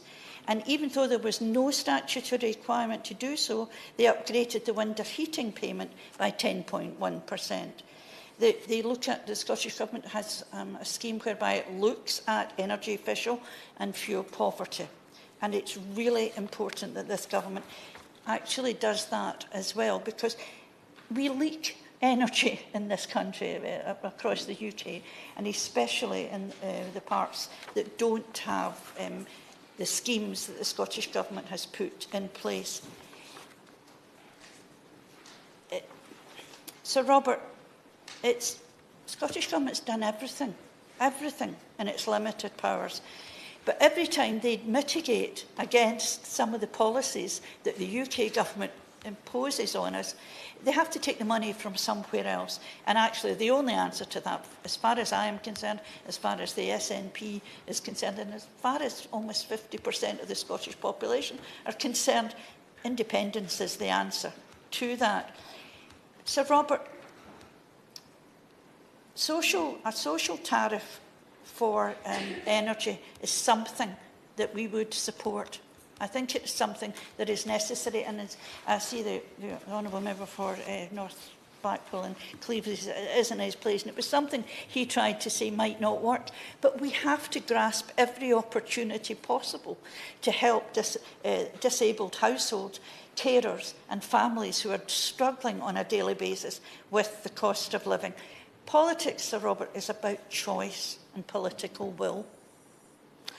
Can we please see better choices and greater political will from this government and listen to disabled people and their carers and do better? PIP payments, for example, are meant to enhance living for disabled people. As has been said already, it doesn't even touch the sides. So please, I ask the Minister to really talk about this and to actually comment himself on social tariffs for energy. Can we please also consider, Minister, that the best solution to meet disabled people is to spend money less on things like replacing Trident and using the money saved to pour into social benefits so that people with disabilities, their carers and their families have a better cost of living, have a better and cheaper cost of living.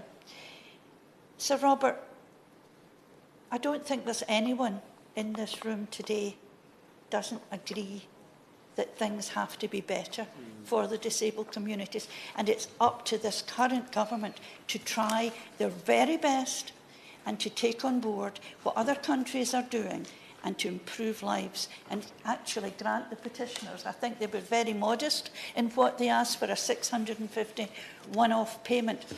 That is not going to be the answer going forward, and that's what we need, solutions going forward. Hear, hear. Shadow Minister Vicky Foxcroft. Thank you, and it's a pleasure to serve under your chairship, Sir Robert. And I'm grateful for the opportunity to respond on behalf of the Shadow Work and Pensions team. And I, like the member for Motherwell and Wiltshire, may repeat some of the stuff from last week, but it is important to do so because we need those changes so we don't have to keep coming back round and debating this. And there is no doubt that disabled people are being disproportionately impacted by the cost of living crisis. And it's right, sadly, that we are once again debating it in this place. And I want to thank my honourable friend, the member for Battersea, for her passionate opening contributions, sharing the experiences of so many people and explaining why it's unacceptable that people live in those situations in 2023.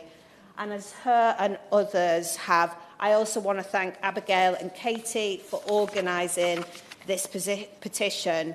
And I'd also like to take a moment to pay tribute to the countless disabled people, friends, families, advocates, disabled people's organisations and charities who signed the petition which triggered this debate and campaigned tirelessly to promote disabled people's rights.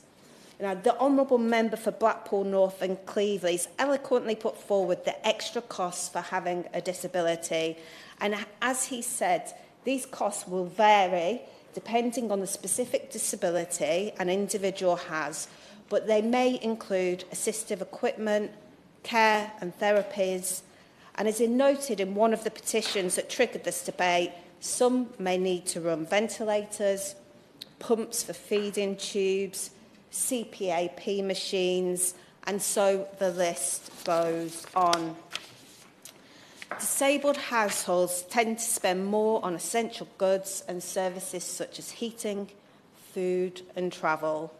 Some disabled people find it difficult to keep warm if their movement is restricted.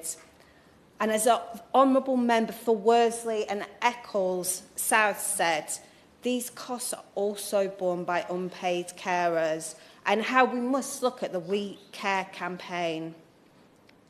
We also know that some disabled people might need to purchase more expensive foods if they have specific dietary requirements or have difficulty preparing raw ingredients. And we know very well high inflation in 2022 and 2023 has been driven by high food and energy costs. So it stands to reason that disabled people are among those most affected by the cost of living crisis. And as a member for Battersea and the member for Worsley and Eccles and the member for Blaydon said, last month Disability Equality Charity Scope released updated research on the extra costs associated with having a disability, the so-called disability price tag.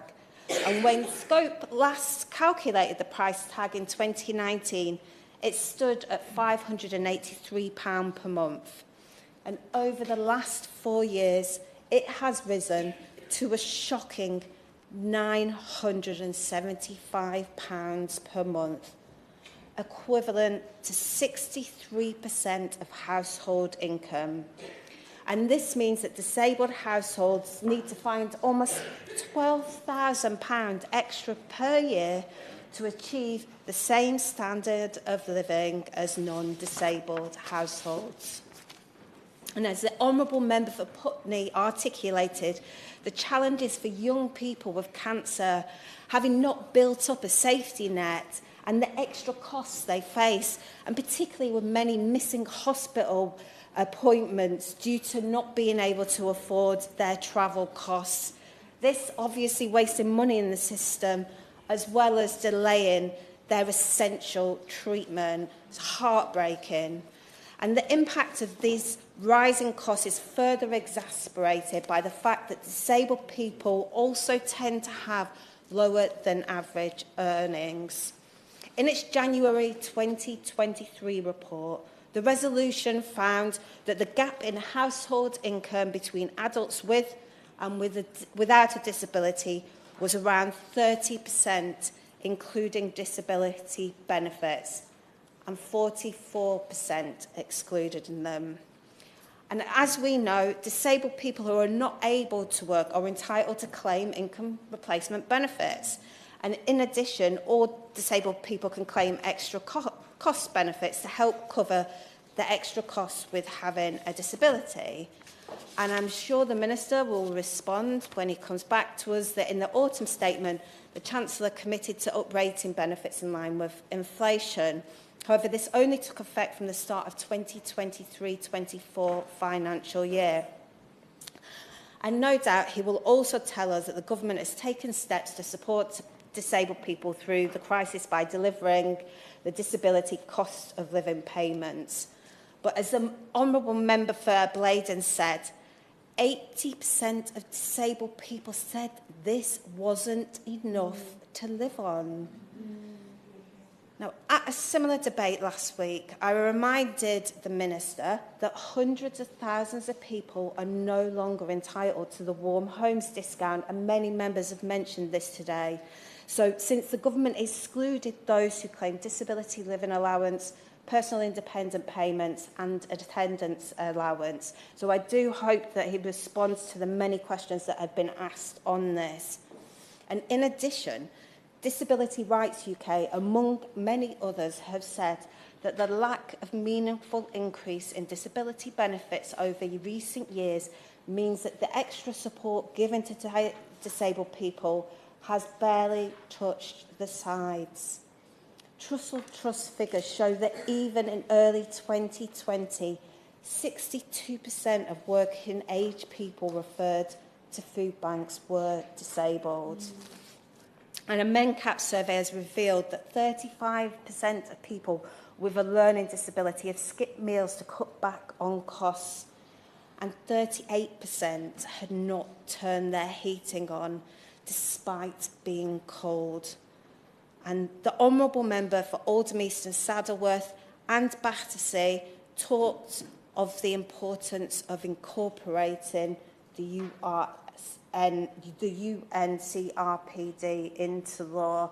So I'll finish with what I said last week, but this really does relate to that, by asking the Minister to commit to working closely with disabled people and disabled people's organisations to actually try and find a solution to this crisis. Thank you. I call the Minister. Tom Pursglove, can I just remind members that there may be a division shortly, and I will suspend the meeting for 15 minutes if that's the case. Minister.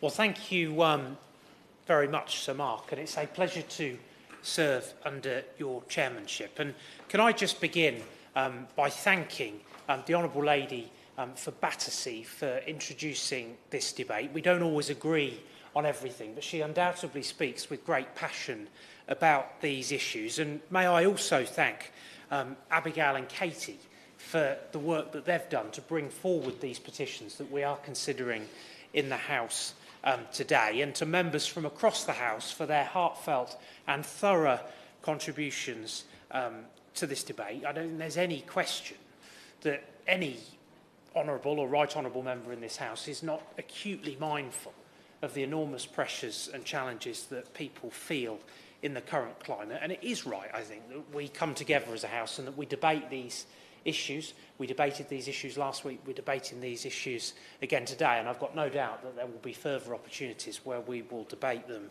going forward. I just wanted to open my remarks by just setting out the picture with regard to disability benefits spending more generally, because it does put this debate in a little bit of context, and then I'll go on to explain the package of support that we've got in place and some of the work that is ongoing to try and be responsive to the many issues that have been raised today. It is worth saying that we will spend around £77 billion in 2023-24 on benefits to support disabled people and people with health conditions, which is around 3.1% of GDP. And in 2023-24, spending on PIP, DLA and attendance allowance will be £12.5 billion higher in real terms than it was in 2010. And total disability benefit spending in 27-28 is forecast to be over £39.8 billion higher in real terms compared to 2010. This is despite Scottish disability spend being devolved from 2020-21. But that is not to minimise for a moment the challenges that households face in the current climate, particularly those households which include members who are disabled, and the difficulties and challenges that they are experiencing at this time, particularly around energy affordability and the cost of living, is very pressing. I think all of us are familiar with the key root causes of why those costs are higher. Of course, the situation in Ukraine is a significant part of that, resulting in what is undoubtedly energy market volatility, and that has translated into putting households here in the UK under real strain.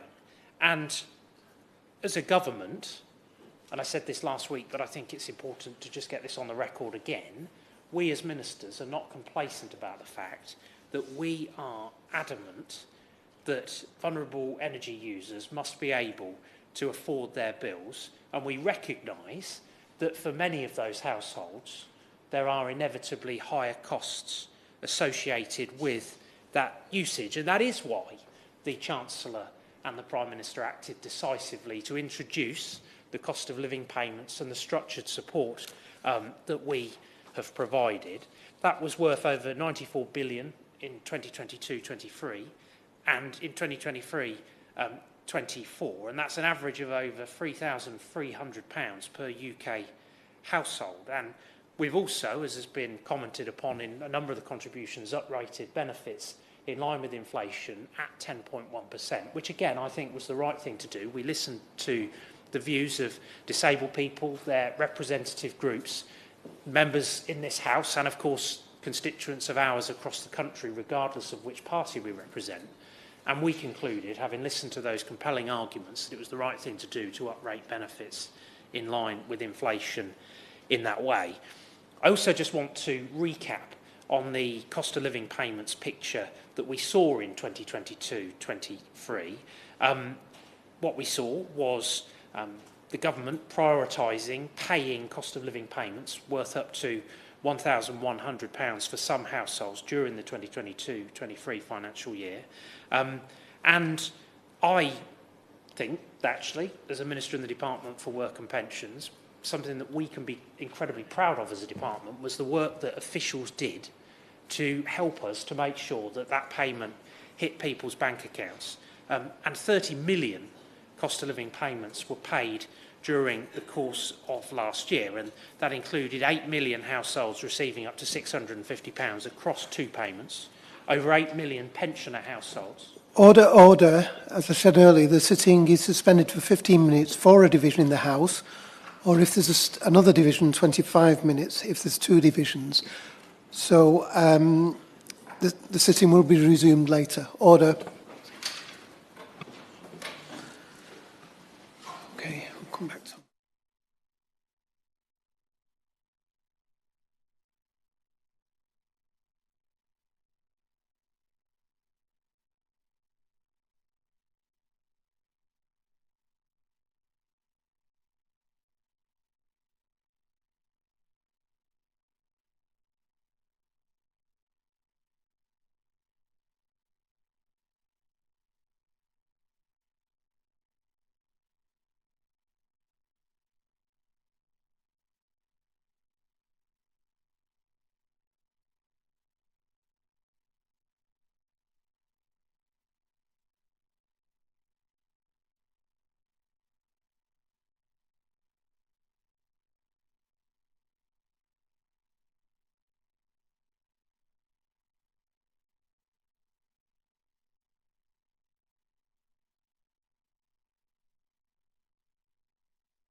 Order.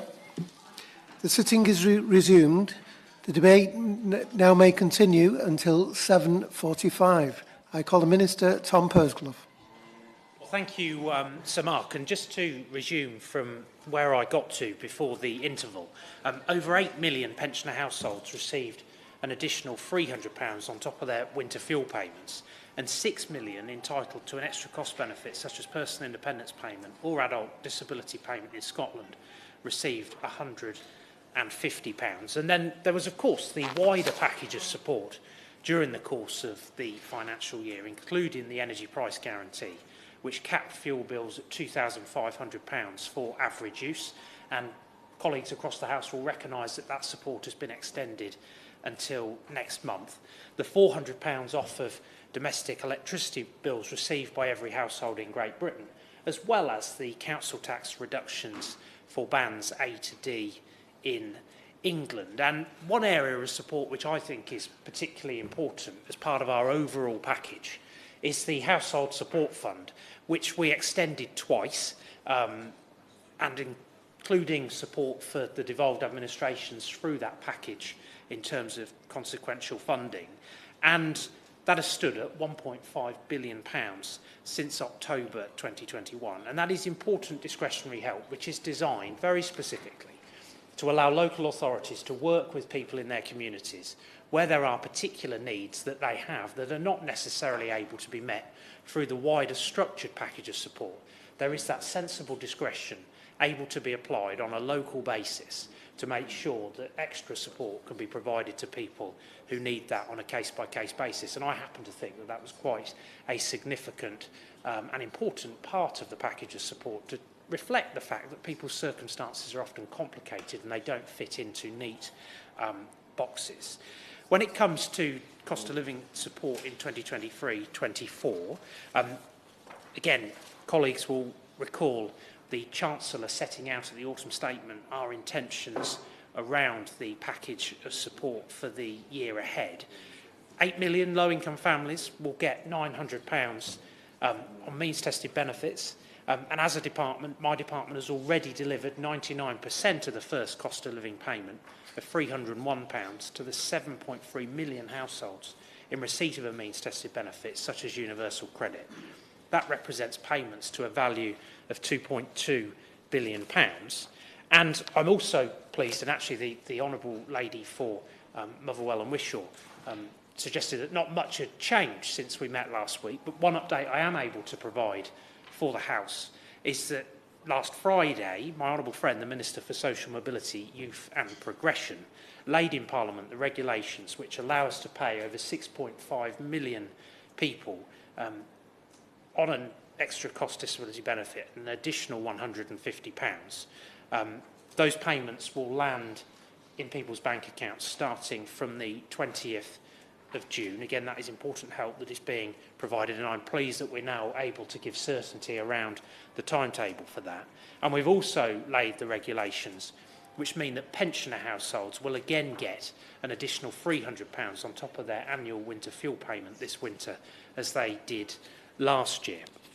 But I recognise that one of the elements of the petition, one of the petitions, very specifically focuses on the disability cost of living payment and arguments around the adequacy of the disability cost of living payment. So I want to reiterate what I said last week about that in the debate that we had, because I do think actually the statistics around this are quite significant. And I want to stress that the rationale for each of the cost of living payments is different. The government's view is that it is right that the highest amount goes to those on means-tested benefits, given that those on the lowest incomes are most vulnerable to rises in the cost of living. Having said that, we estimate that nearly 60% of individuals who receive an extra cost disability benefit will receive additional support through the means-tested benefit payment, and over 85% will receive either or both of the means-tested and pensioner benefits, which goes in some ways to the heart of the debate that we are having. I'd also just like to assure honourable members that we're absolutely committed to ensuring that disabled people and people with health conditions receive the support they need. And that's why in 2022-23 we spent nearly 69 billion in real terms on benefits to support disabled people and people with health conditions. And we will continue this throughout 23-24 by uprating disability benefits in line with last September's CPI inflation figure, as I've set out already, meaning we expect to spend around 78 billion in 2023-24, 3.1% of GDP. And by 27-28, I'll gladly give way to the Honourable Gentleman. The government support that's there, and we all acknowledge that it's there. But some of the questions that some of us asked on this side, and indeed the Honourable Gentleman for Blackpool North and Cleveland also asked similar questions. For those that have medical, like for instance, mobility scooters, they lift in out of a bath, their pumps and all the things and medical things that cost extra. Also, the Honourable Lady, the Shadow Minister, and the Honourable Member for Putney myself also asked about those who have dietary issues. In other words, there's a cost factor which is extra. We just ask, Minister, if it's possible, please, can you tell us the monies that you've spoken about there, will that get to those people who need it mostly at this time? So I will elaborate very happily on these points, and there are a lot of points that have been raised during the course of the debate that I will directly respond to, but it is of course the case that we are determined that that support must get to those who need it most, and that underpins the entire ethos behind the package of support that is being provided. But I will come on to some of the specifics that have been raised in a very short while. As I said earlier too, by 27-28, total disability benefit spending is forecast to be over 41 billion higher in real terms compared to 2010-11.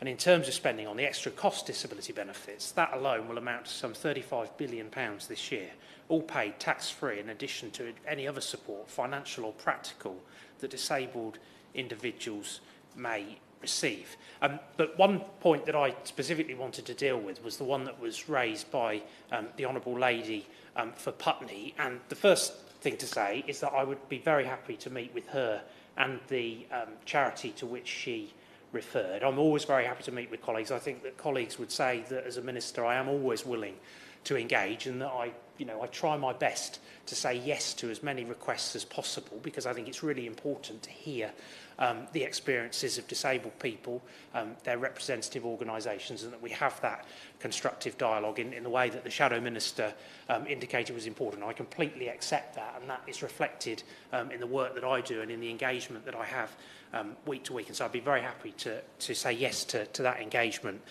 with her. And I hope that one thing that will reassure her a little bit, and she talked about evaluation of the cost of living payments and the adequacy of the cost of living payments. I can confirm, as I did in the debate we had last week, that the department is planning on having an evaluation relating to the cost of living payments later this year.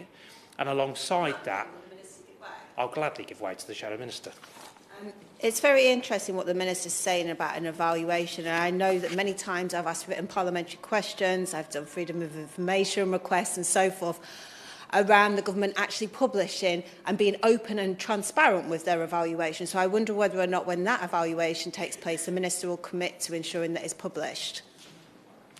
I will very happily take away the Shadow Minister's request for publication of the evaluation. I think one thing I would say is that Secretary of State and I and other ministers in the department have been very willing, I would say, to come forward and try and provide more information to the House to support debates. And she shakes her head, and I think that that's not right, because actually we have come forward, and for example, around the structural reforms with the White Paper, a commitment that I have made, a decision that I have made within the department, because I think it's important for Parliament to have that information, is to provide a significant statistical release around it, so that colleagues on all sides can take a look at those reforms and reach informed decisions when it comes to there being votes on them around the specifics of the policy. And I would argue, I think that it's fair to say, there are good reasons why we are intending to pursue those policies in the way that we are, and that statistical release will allow colleagues to form their judgments. But I will happily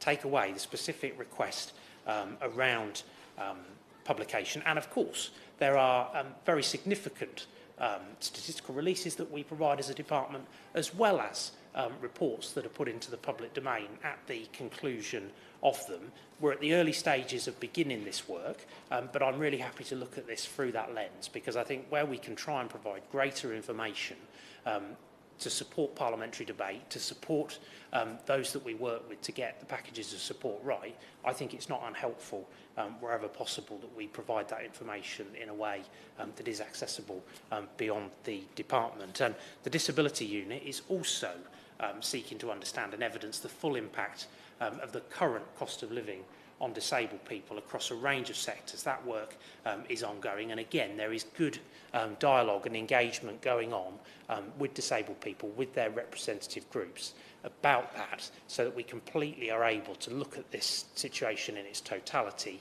understand the interventions that we've made to date, but also to understand the needs that exist. And I think that's relevant to some of what I will just go on to say in relation to the other points that were raised during the debate. On energy costs specifically, and of course it was rather helpful that we had, albeit for a short time, my honourable friend, the member for Derby North, here. She was able to hear some of the debate, and I will very happily relay to her the contributions that were made throughout the debate, because of course it is the case that the Department for Energy Security and Net Zero leads on energy policy. But in terms of energy costs, which understandably many honourable members referenced, particularly in relation to the cost of equipment, the government supported families across the UK last winter through the energy price guarantee, which places a limit on the price households pay per unit of gas or electricity. And as announced at the spring budget, the households continue to be supported throughout the spring, with the extension of the EPG at £2,500 per year for the average household until June 2023. And that will give the average British family an average saving of £160 per household throughout this period. And then there is also the support that is provided through cold weather payments and the warm homes discount. And then I just wanted to, as I did last week, just touch on the Priority Services Register run by energy suppliers, which offers additional free services to people who are of pensionable age, registered disabled, have a hearing or visual impairment, or have long-term ill health.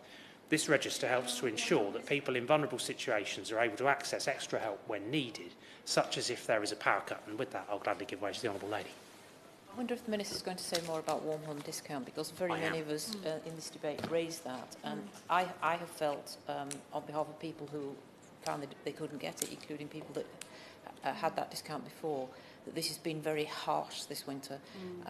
The way that people were excluded from it due to a sort of assumed characteristics of what their bills are is not acceptable. I know we had quite a long sort of expose of various ideas of how to calculate that, but I hope the Minister will admit that the scheme he's adopted is actually pretty crude, and I know has left people on very low incomes in cold homes, and I really think it ought to be looked at again. So again, I'm very happy to deal directly with that point. I just want to touch on energy costs and the longer term thinking that is going on around that of course, as I say, is led by the Department for Energy Security and Net Zero, but I'll gladly give way to the Honourable Lady as well. Thank you, Minister, for giving way. I just want to take him back very briefly to where he was talking about priority customers and for those that are elderly or disabled. Now, I mentioned in my speech the fact that accessible information isn't being provided to a number of disabled people, being it those that have a learning disability or if somebody is blind or partially sighted. So what analysis or work is his department doing, given that it's a legal duty on these providers to ensure that information is being provided in the right formats for people? Because there's no point in having a priority scheme if they're not actually meeting the needs of those that they are prioritising. So on that point specifically, what I will do, if I may, is to ask my honourable friend who was here earlier to provide an update to the Honourable Lady on this particular point, given that it relates to that interaction with the energy companies. I think it's important that she's given the opportunity to comment at that point in question. I also just wanted, before moving on to energy costs in the longer term, to touch on the point that the Honourable Lady, the member for Blaydon, made around water schemes. Again, I'm very happy to take that away, recognising that there is support that the energy companies provide that she alluded to.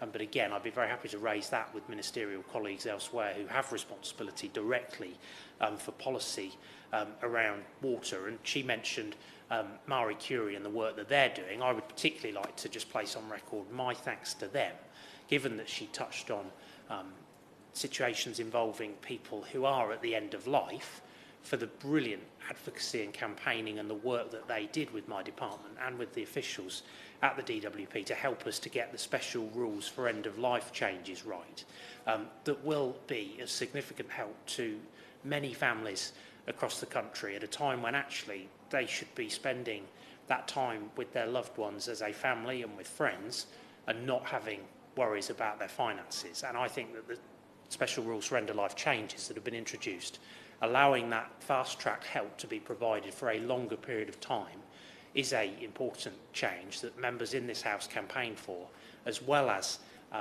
the charitable sector. And I'm really proud of the fact that we've been able to bring that forward and that that's been done in a really collaborative way. And as I say, we've had fantastic insight and guidance and support in helping to get that policy right, and that will be helping families across the country today, having been brought into being a few weeks ago with that second tranche of benefits now subject to those changes. And I'm really pleased to be able to say that when those applications come in, they are dealt with very, very quickly within a matter of days, and people get that important help. So I was grateful for the opportunity to just reflect on that. Looking to the future, the government recognises that we need to consider energy affordability in the longer term. As part of this, the government intends to move away from universal energy bill support and towards better targeted support for those most in need.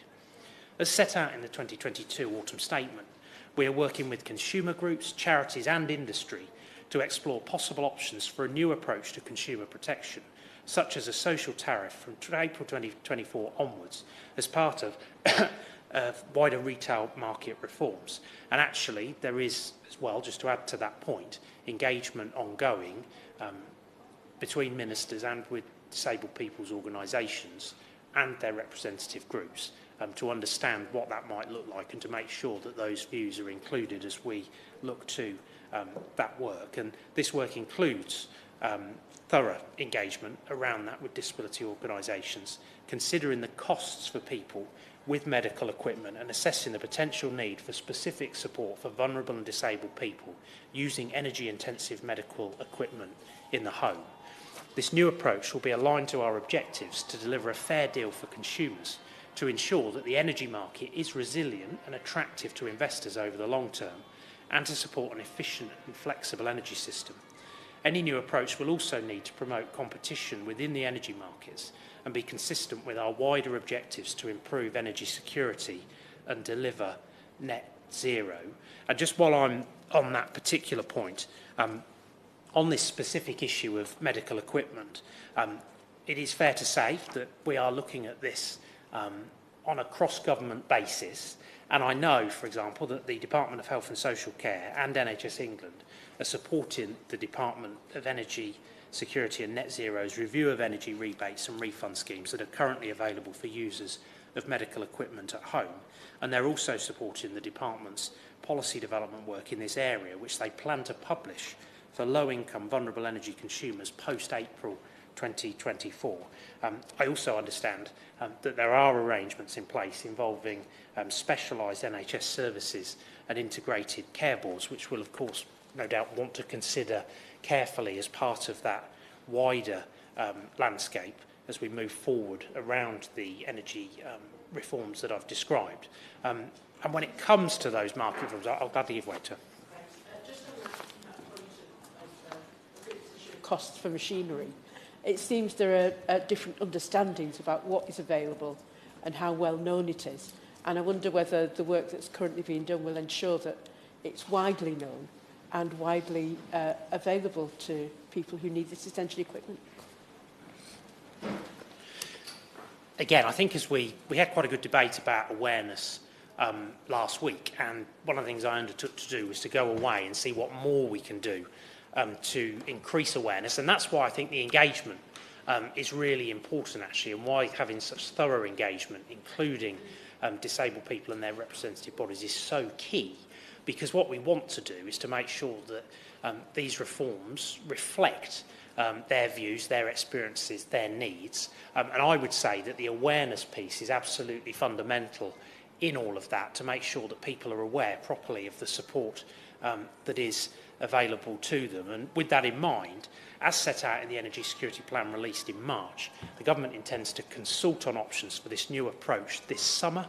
We will invite and welcome the public and our stakeholders to use this consultation to feed back on our proposals. And to specifically deal with the warm home discount question, I'll gladly give way to you. To the point of the Honourable Member for Braden made, I'm just wondering, Minister, who quantifies or decides what the amount of electricity is used or energy is used by someone with a medical device? Is there an input from the charity into that there, from the organisations themselves, just to make sure that when it comes to agreeing a figure, which I welcome, by the way, the fact that Minister is indicating that's going to be the case, who will agree what the final figure will be? So I entirely recognise the challenge of identifying that figure, because inevitably people's circumstances differ, which is exactly why, as I explained earlier, we introduced, for example, the discretionary household support fund to try and aid some of that and to make sure that there was that discretionary support in place within the wider landscape of help that we've made available in order to capture those circumstances. I can't give him a specific figure today, but again, I'd just go back to the point that this is precisely why the engagement piece is so important around this, and I think these are issues that we are no doubt going to want to explore during the conversations we have to work out precisely what it is that people need, what that average cost looks like, and then how those costs that are above that average level might best be met. And there are also variables at play in relation to this. We talked about how the situation in Ukraine has played into these higher costs that people are experiencing, particularly around energy, and inevitably, and all of us hope that conflict will come to an end in short order. But the timings around that and the nature of that conflict play into the levels at which those costs then come through and the way in which they are presented to people here in the UK, reflected in the energy bills that then turn up through their letterboxes or on their emails that they're then often worried about, and of course are having to find the money to pay. So these are issues that we are going to need to look at really carefully, but we're also going to have to do that in a way that tracks the current nature of the energy market as a result of what is going on in the world. And I think it probably speaks as well to why the Prime Minister's determination to get inflation down is so fundamental, and why I, as a Minister in his government, absolutely support him in his determination to try and tackle inflation as best we are able, because, again, this all plays into these costs that people are experiencing. I just wanted to touch on the warm home discount scheme that has been raised, and we reformed the scheme in England and Wales to provide more rebates automatically and focus the support to households in fuel poverty and on the lowest incomes, as the overall funding for the scheme is limited, with focused support towards those on the lowest incomes, those who receive means-tested benefits. Disability benefits are not means-tested. Overall, our analysis showed that 160,000 more households where a person is disabled or has a long-term illness would receive a rebate. And in addition, the proportion of rebates received by households with a disability or long-term illness would remain higher than the proportion of the fuel-poor population with a disability, and higher than the proportion of the overall population with a disability. But again, there have been views expressed during the course of this debate that I will happily take away and reflect on as we move forward, and again make sure that ministers elsewhere in government are aware of them. And then in relation to prepayment meters, which was also touched on very briefly, Ofgem published a new code of practice on the 18th of April. This has been agreed with energy suppliers to improve protections for customers being moved to a prepayment meter involuntarily.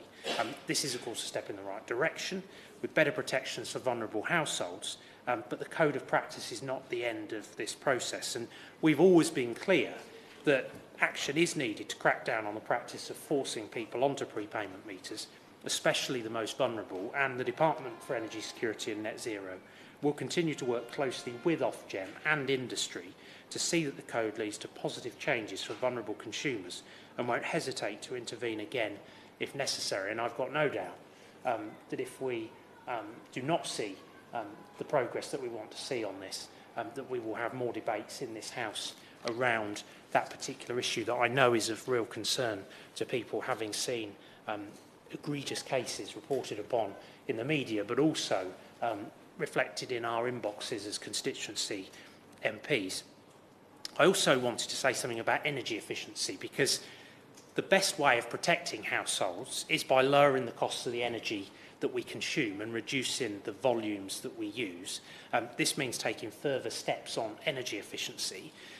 This government has set a new and ambitious target to reduce final energy demand from buildings and industry by 15% by 2030, and has created the new Energy Efficiency Task Force that is charged with driving improvements that will bring down energy bills for households and businesses. Based on proposals announced last year as ECO Plus, our new Energy Companies Obligation Scheme will deliver £1 billion of additional investment by March 2026 in energy efficiency upgrades, such as loft and cavity wall insulation. It will extend help to a wider group of households in the least efficient homes, in the lower council tax bands, as well as boosting help for those on the lowest incomes. I'll gladly give way to you.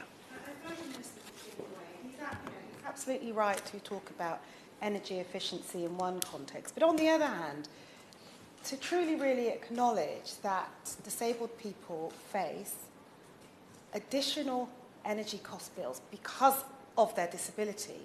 So it's not, energy efficiency is one thing, but really it's about addressing the challenge that is faced by disabled people right now in relation to cost of living, but also energy costs also. So I entirely accept that, and I don't think that I've suggested otherwise. But of course, where we can help in the totality, in the whole, with the energy costs that people experience, we should do that. And I think it is right that as government we do our bit to try and help through those schemes to provide that insulation support, which does inevitably assist with some of those challenging costs that we're then dealing with through the wider support that I've described. And we plan to lay legislation by the summer to take forward those measures that I've just set out. And energy efficiency measures in the fabric of our buildings, such as loft and cavity wall insulation, will lead to less demand on the electricity and gas grids, which in turn could help us mitigate the impact of high and volatile international gas prices. This could also reduce energy bills for consumers, as well as help vulnerable households out of fuel poverty. And just finally, I wanted to say something about the proposed white paper reforms that we came forward as a government and set out 6 or so weeks ago. I think it's absolutely right that we unlock the potential of those who wish to work, and to do that with the right support. And I'm mentioning this because there's been a few comments in relation to it, and I was able to say that we will be providing that statistical release, which I think will give colour to those reforms and allow people to make judgments about them and understand the rationale for why we're proposing to take this in the direction that we are. But I regularly hear from disabled people who would like the opportunity to work, but that structural barrier within the system, that worry, that jeopardy about trying work, it not working out, and then having to go back through reapplication and reassessment processes, just cannot be right. And that undoubtedly is getting in the way of so many people unlocking that potential and taking on that work if that's something that they want to do. And the honourable gentleman, the member for Strangford, touched on opportunities for part-time work. This is exactly the sort of opportunity that we want to unlock for people, and getting rid of that jeopardy that people feel is in the system. And undoubtedly that work opportunity will help with household resilience when it comes to costs that they experience more generally. And he asked specifically about what sort of support we're putting in place around that. For example, the announcement the Chancellor made around universal support, which the pioneers for that are the individual placement and support and primary care, which we know works. It has a 68% success rate with that supported employment model of identifying an employment opportunity that is right for someone and then supporting them into that role and then helping them to retain it. And schemes like Access to Work Plus, I also think are really exciting and have a great opportunity. We're currently evaluating some of our initial testing of that, but what that is all about, it is about crafting a job role, working with an employer that is keen to take on a disabled person, to make sure that they are able to unlock that opportunity and to craft the role in a way that is right for that individual and to work very much with them on a tailored, personalised basis, which is exactly the basis that I'm determined that we will progress those white paper reforms on. With that overarching sentiment and that fundamental safety net that we would never ask anyone to do something that is inappropriate for them. And alongside that, we also want to see a better journey through the benefits system for people who need that support. I am not complacent about this. There have been contributions today that have touched on PIP journey times. I can confirm that the current situation is that those journey times are down to 14 weeks. That is where we wanted to get to. Previously, there were unacceptable waits, I would argue, that people were experiencing. But I also am being stretching with officials about what more we can do to try and take that further and to try and get that certainty for people as early in that journey as possible. And I think some of the measures that we talked about in the white paper speak to the wider effort that we want to make to try and improve those experiences of the benefit system. The severe disability group, for example, where I hope to be able to say more about the work that we're going to do to really try and kick that on and test that model that we think is right, that reduces that assessment burden on people, particularly where their conditions are very unlikely to improve. I would argue that scrapping the work capability assessment is a very good opportunity, and we've had many debates in this House over the years, and I often think back to debates before my time here, but that was a very controversial issue.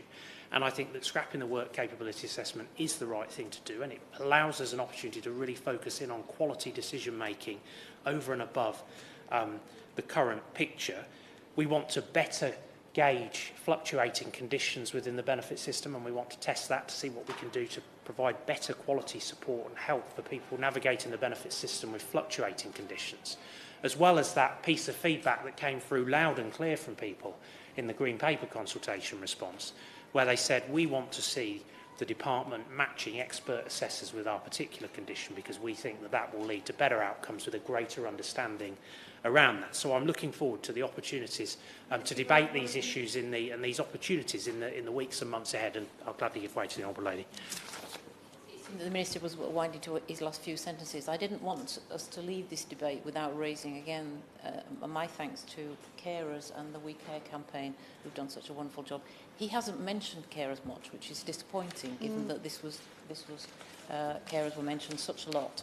And I think we should be very grateful, because he talked about people who wanted to get back into work, people with disabilities wanted to get back into work, and that's admirable. But we ought to be constantly thankful for the hundreds of thousands of people who have given up work so that they can care, and we owe them a massive debt. And I think I'm right in saying that his government has not done anything like as much work as previous government has made on carers. They don't have a carers strategy, a national carers strategy anymore, which we did under previous governments. And it's a pity that having been raised with him so many times during this debate, he hasn't mentioned it more. Well, I haven't finished my remarks yet, and I think it's important to say thank you to carers who do a remarkable job and who provide incredible support, often to loved ones and family members and friends. And I recognise that for carers, often that is really challenging. And that is why we do provide the support that we do through carers allowance. And actually, again, the Honourable Lady wasn't in the debate that we had last week. A commitment that I made there was to go away and look at carers allowances and the thresholds, because I know that this is an issue that is being raised fairly regularly now in the context of the debates that we have around these issues, and that is a commitment that I repeat again today. I want to see whether the balance is right in relation to carers allowance, but whether there may be more that we can do around that. I'll give way. Thank you, Minister, for giving way. I would just like to add the needs of young carers to this conversation, and if those conversations going forward could also add the needs of young carers. And there is a Young Carers All-Party Parliamentary Group. We've heard very powerfully from young carers, as I have from my own constituents. And the remarks on the reduced delays for the payments, it's welcome to go from 18 weeks to 14 weeks, but that's still only over 3 months' rent. That's still unaffordable for many people, that they will really often lose homes, have to give up many opportunities, and it's very crippling. I've been to the National Assessment Centre for PIP, and I don't know what the barrier is. I don't know why it's coming down further, why it can't be streamlined. So I wonder if the Minister could say what it is that's stopping it coming down any further, and is there a target date of how many weeks that's been set to the National PIP Assessment Centre as well?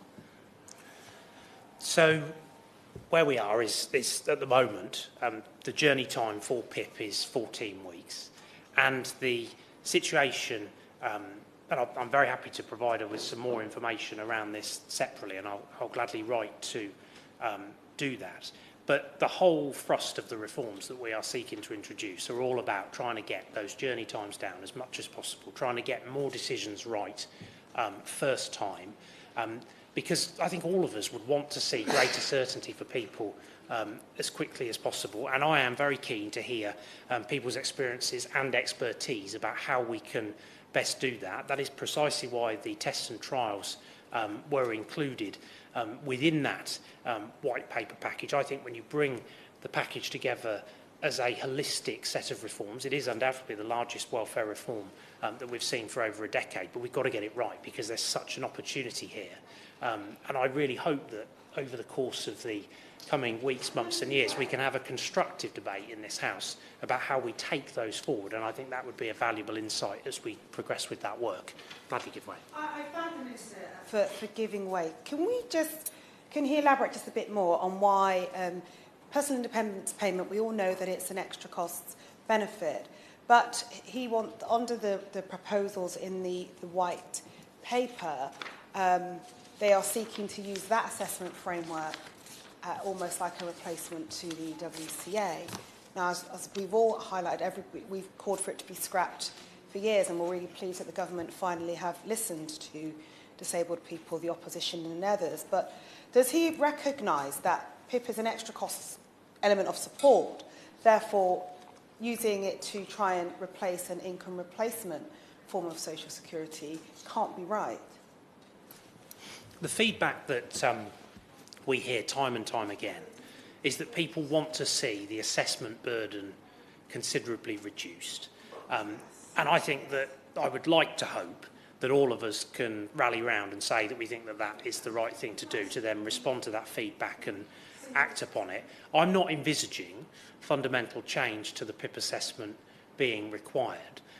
But again, what we will do within the new system, and we'll come forward with more detail about the specifics and the mechanics of how that will work, is to see greater tailoring, greater opportunity to work with people to understand what their needs are, what their aspirations are, what their requirements are, where work is appropriate, to work with people to try and explore that work outcome.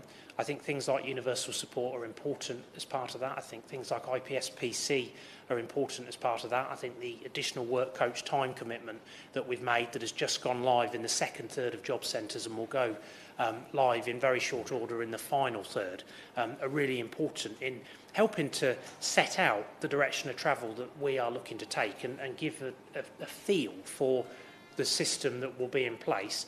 But we obviously require primary legislation to deal with that fundamental challenge, which is the jeopardy that people feel within the current system around try and work, it not working out, then having to go back through reassessment and reapplication processes, which is highly undesirable, and it's right that we address that. But I'm not anticipating there being fundamental reform to the PIP assessment. And I just wanted to add a little bit more on carers before concluding, because it was a theme that came up consistently during the course of the debate. And we are focusing support on those carers who need it most, and around 380,000 carer households on UC can already receive around £2,000 extra through the carer element. Where a household is in receipt of UC with a carer element, they will be entitled to up to £900 in cost of living payments, and if the disabled person lives in the same household, £150 disability cost of living payment. For carers who can undertake some part-time work, we increase the carers allowance earnings limit to £139 a week from April. But I hear the arguments that the Honourable Lady makes in relation to this. As I say, I made a commitment last week that I would go away and really think hard about those thresholds and the levels at which they're set within the wider context of these debates, but also the structural reforms and the wider picture. I think undoubtedly in some circumstances as well, COVID and the learning from COVID and opportunities for people around work are perhaps markedly different than they were prior to the pandemic, and different people's care and responsibilities will take a different form. But fundamentally, I'm very willing to have a look at that issue. And again, there is a lot of cross-government work going on around a whole host of issues relating to disabled people and people with health conditions, and I'd be very willing to raise wider points with DHSC colleagues through those forums as well. And I think it's with that in mind, actually, that I agree with what my honourable friend, the member for Blackpool North, said when he made the point that there's actually a lot more consensus, I think, in these debates than often is given credit for. I think all of us want to see the same outcome, which is that people are properly supported, that they receive the help that they need to get them through these difficult times. As I said earlier, I think it is right that the Prime Minister wants our government to focus on getting inflation down. That undoubtedly is playing a significant part in these costs that people are experiencing. We've been responsive to date in terms of the support that we've provided, but our minds are not closed. We continue to engage, and we will continue to keep under review the package of support. And I think there are some really important measures coming down the track where there is a lot of opportunity for colleagues and disabled people and their organisations to help influence that and to make sure that we get it right. So thank you, Minister. I now call on Marsha De Cordova to wind up the debate if she wishes to do so. Thank you, Sir Mark. Can I just start very briefly by thanking all of our speakers. It has been a good debate. And my honourable friend and neighbour, as a member for Putney, Canterbury, Worsley and Eccles South, Blayton, Strangford, Oldham East and Saddleworth, Eastern Bartonshire, Blackpool North and Cleveland for all of their contributions. The Minister outlined a lot in his response, a lot of work that he's looking into or taking back, or work is being done. But what has been overwhelming in this debate is that disabled people actually need support now. And any further delay isn't going to help them. And if he hasn't read the survey responses, can I ask him to please take some time to read them, because that really signifies the urgency of this debate. It signifies the urgency in terms of the support that disabled people need and that they are currently facing. And I did highlight in my speech, it is on the back of 13 years of austerity and a hostile environment that unfortunately his government created, compounded by the pandemic and now the cost of living crisis. So whilst I appreciate some of his words, it's really important that he takes this on board. Areas like the warm homes discount, everybody has mentioned that, but you know, your own assessment, impact assessment, highlighted that nearly 300,000 disabled people were going to lose out. What about those people? We didn't hear anything about how we are going to support those people. But you know, essentially, we all know the challenges that disabled people are facing, and I would just hope that the government would use this as an opportunity to think hard and think fast, frankly, and bring forward some proposals that will provide immediate financial support. He also didn't acknowledge the UN Convention on the Rights of Disabled People that was signed by the last Labour government and will be implemented, but why won't his government seek to implement that now? given that they no longer have any strategy in place to support disabled people. I also want to finally thank our petitioners, Katie and Abigail, who are actually here this afternoon, for their tireless hard work, but also for sharing their own experiences.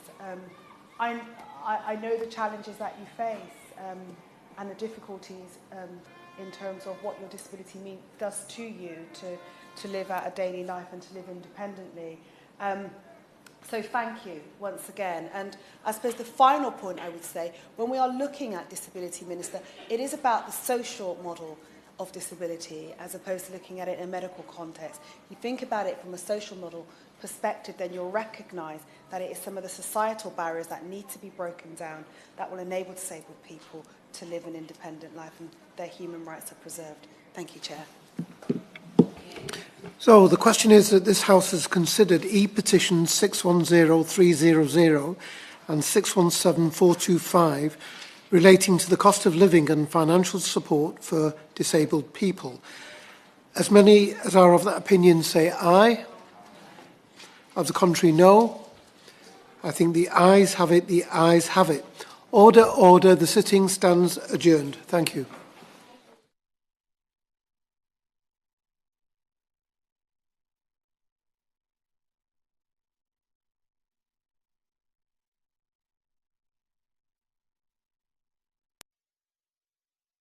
The proceeding has ended.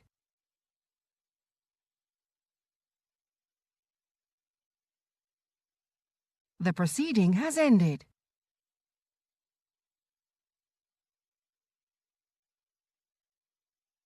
The proceeding has ended.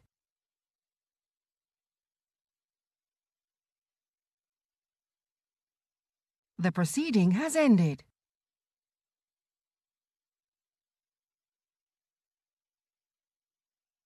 The proceeding has ended.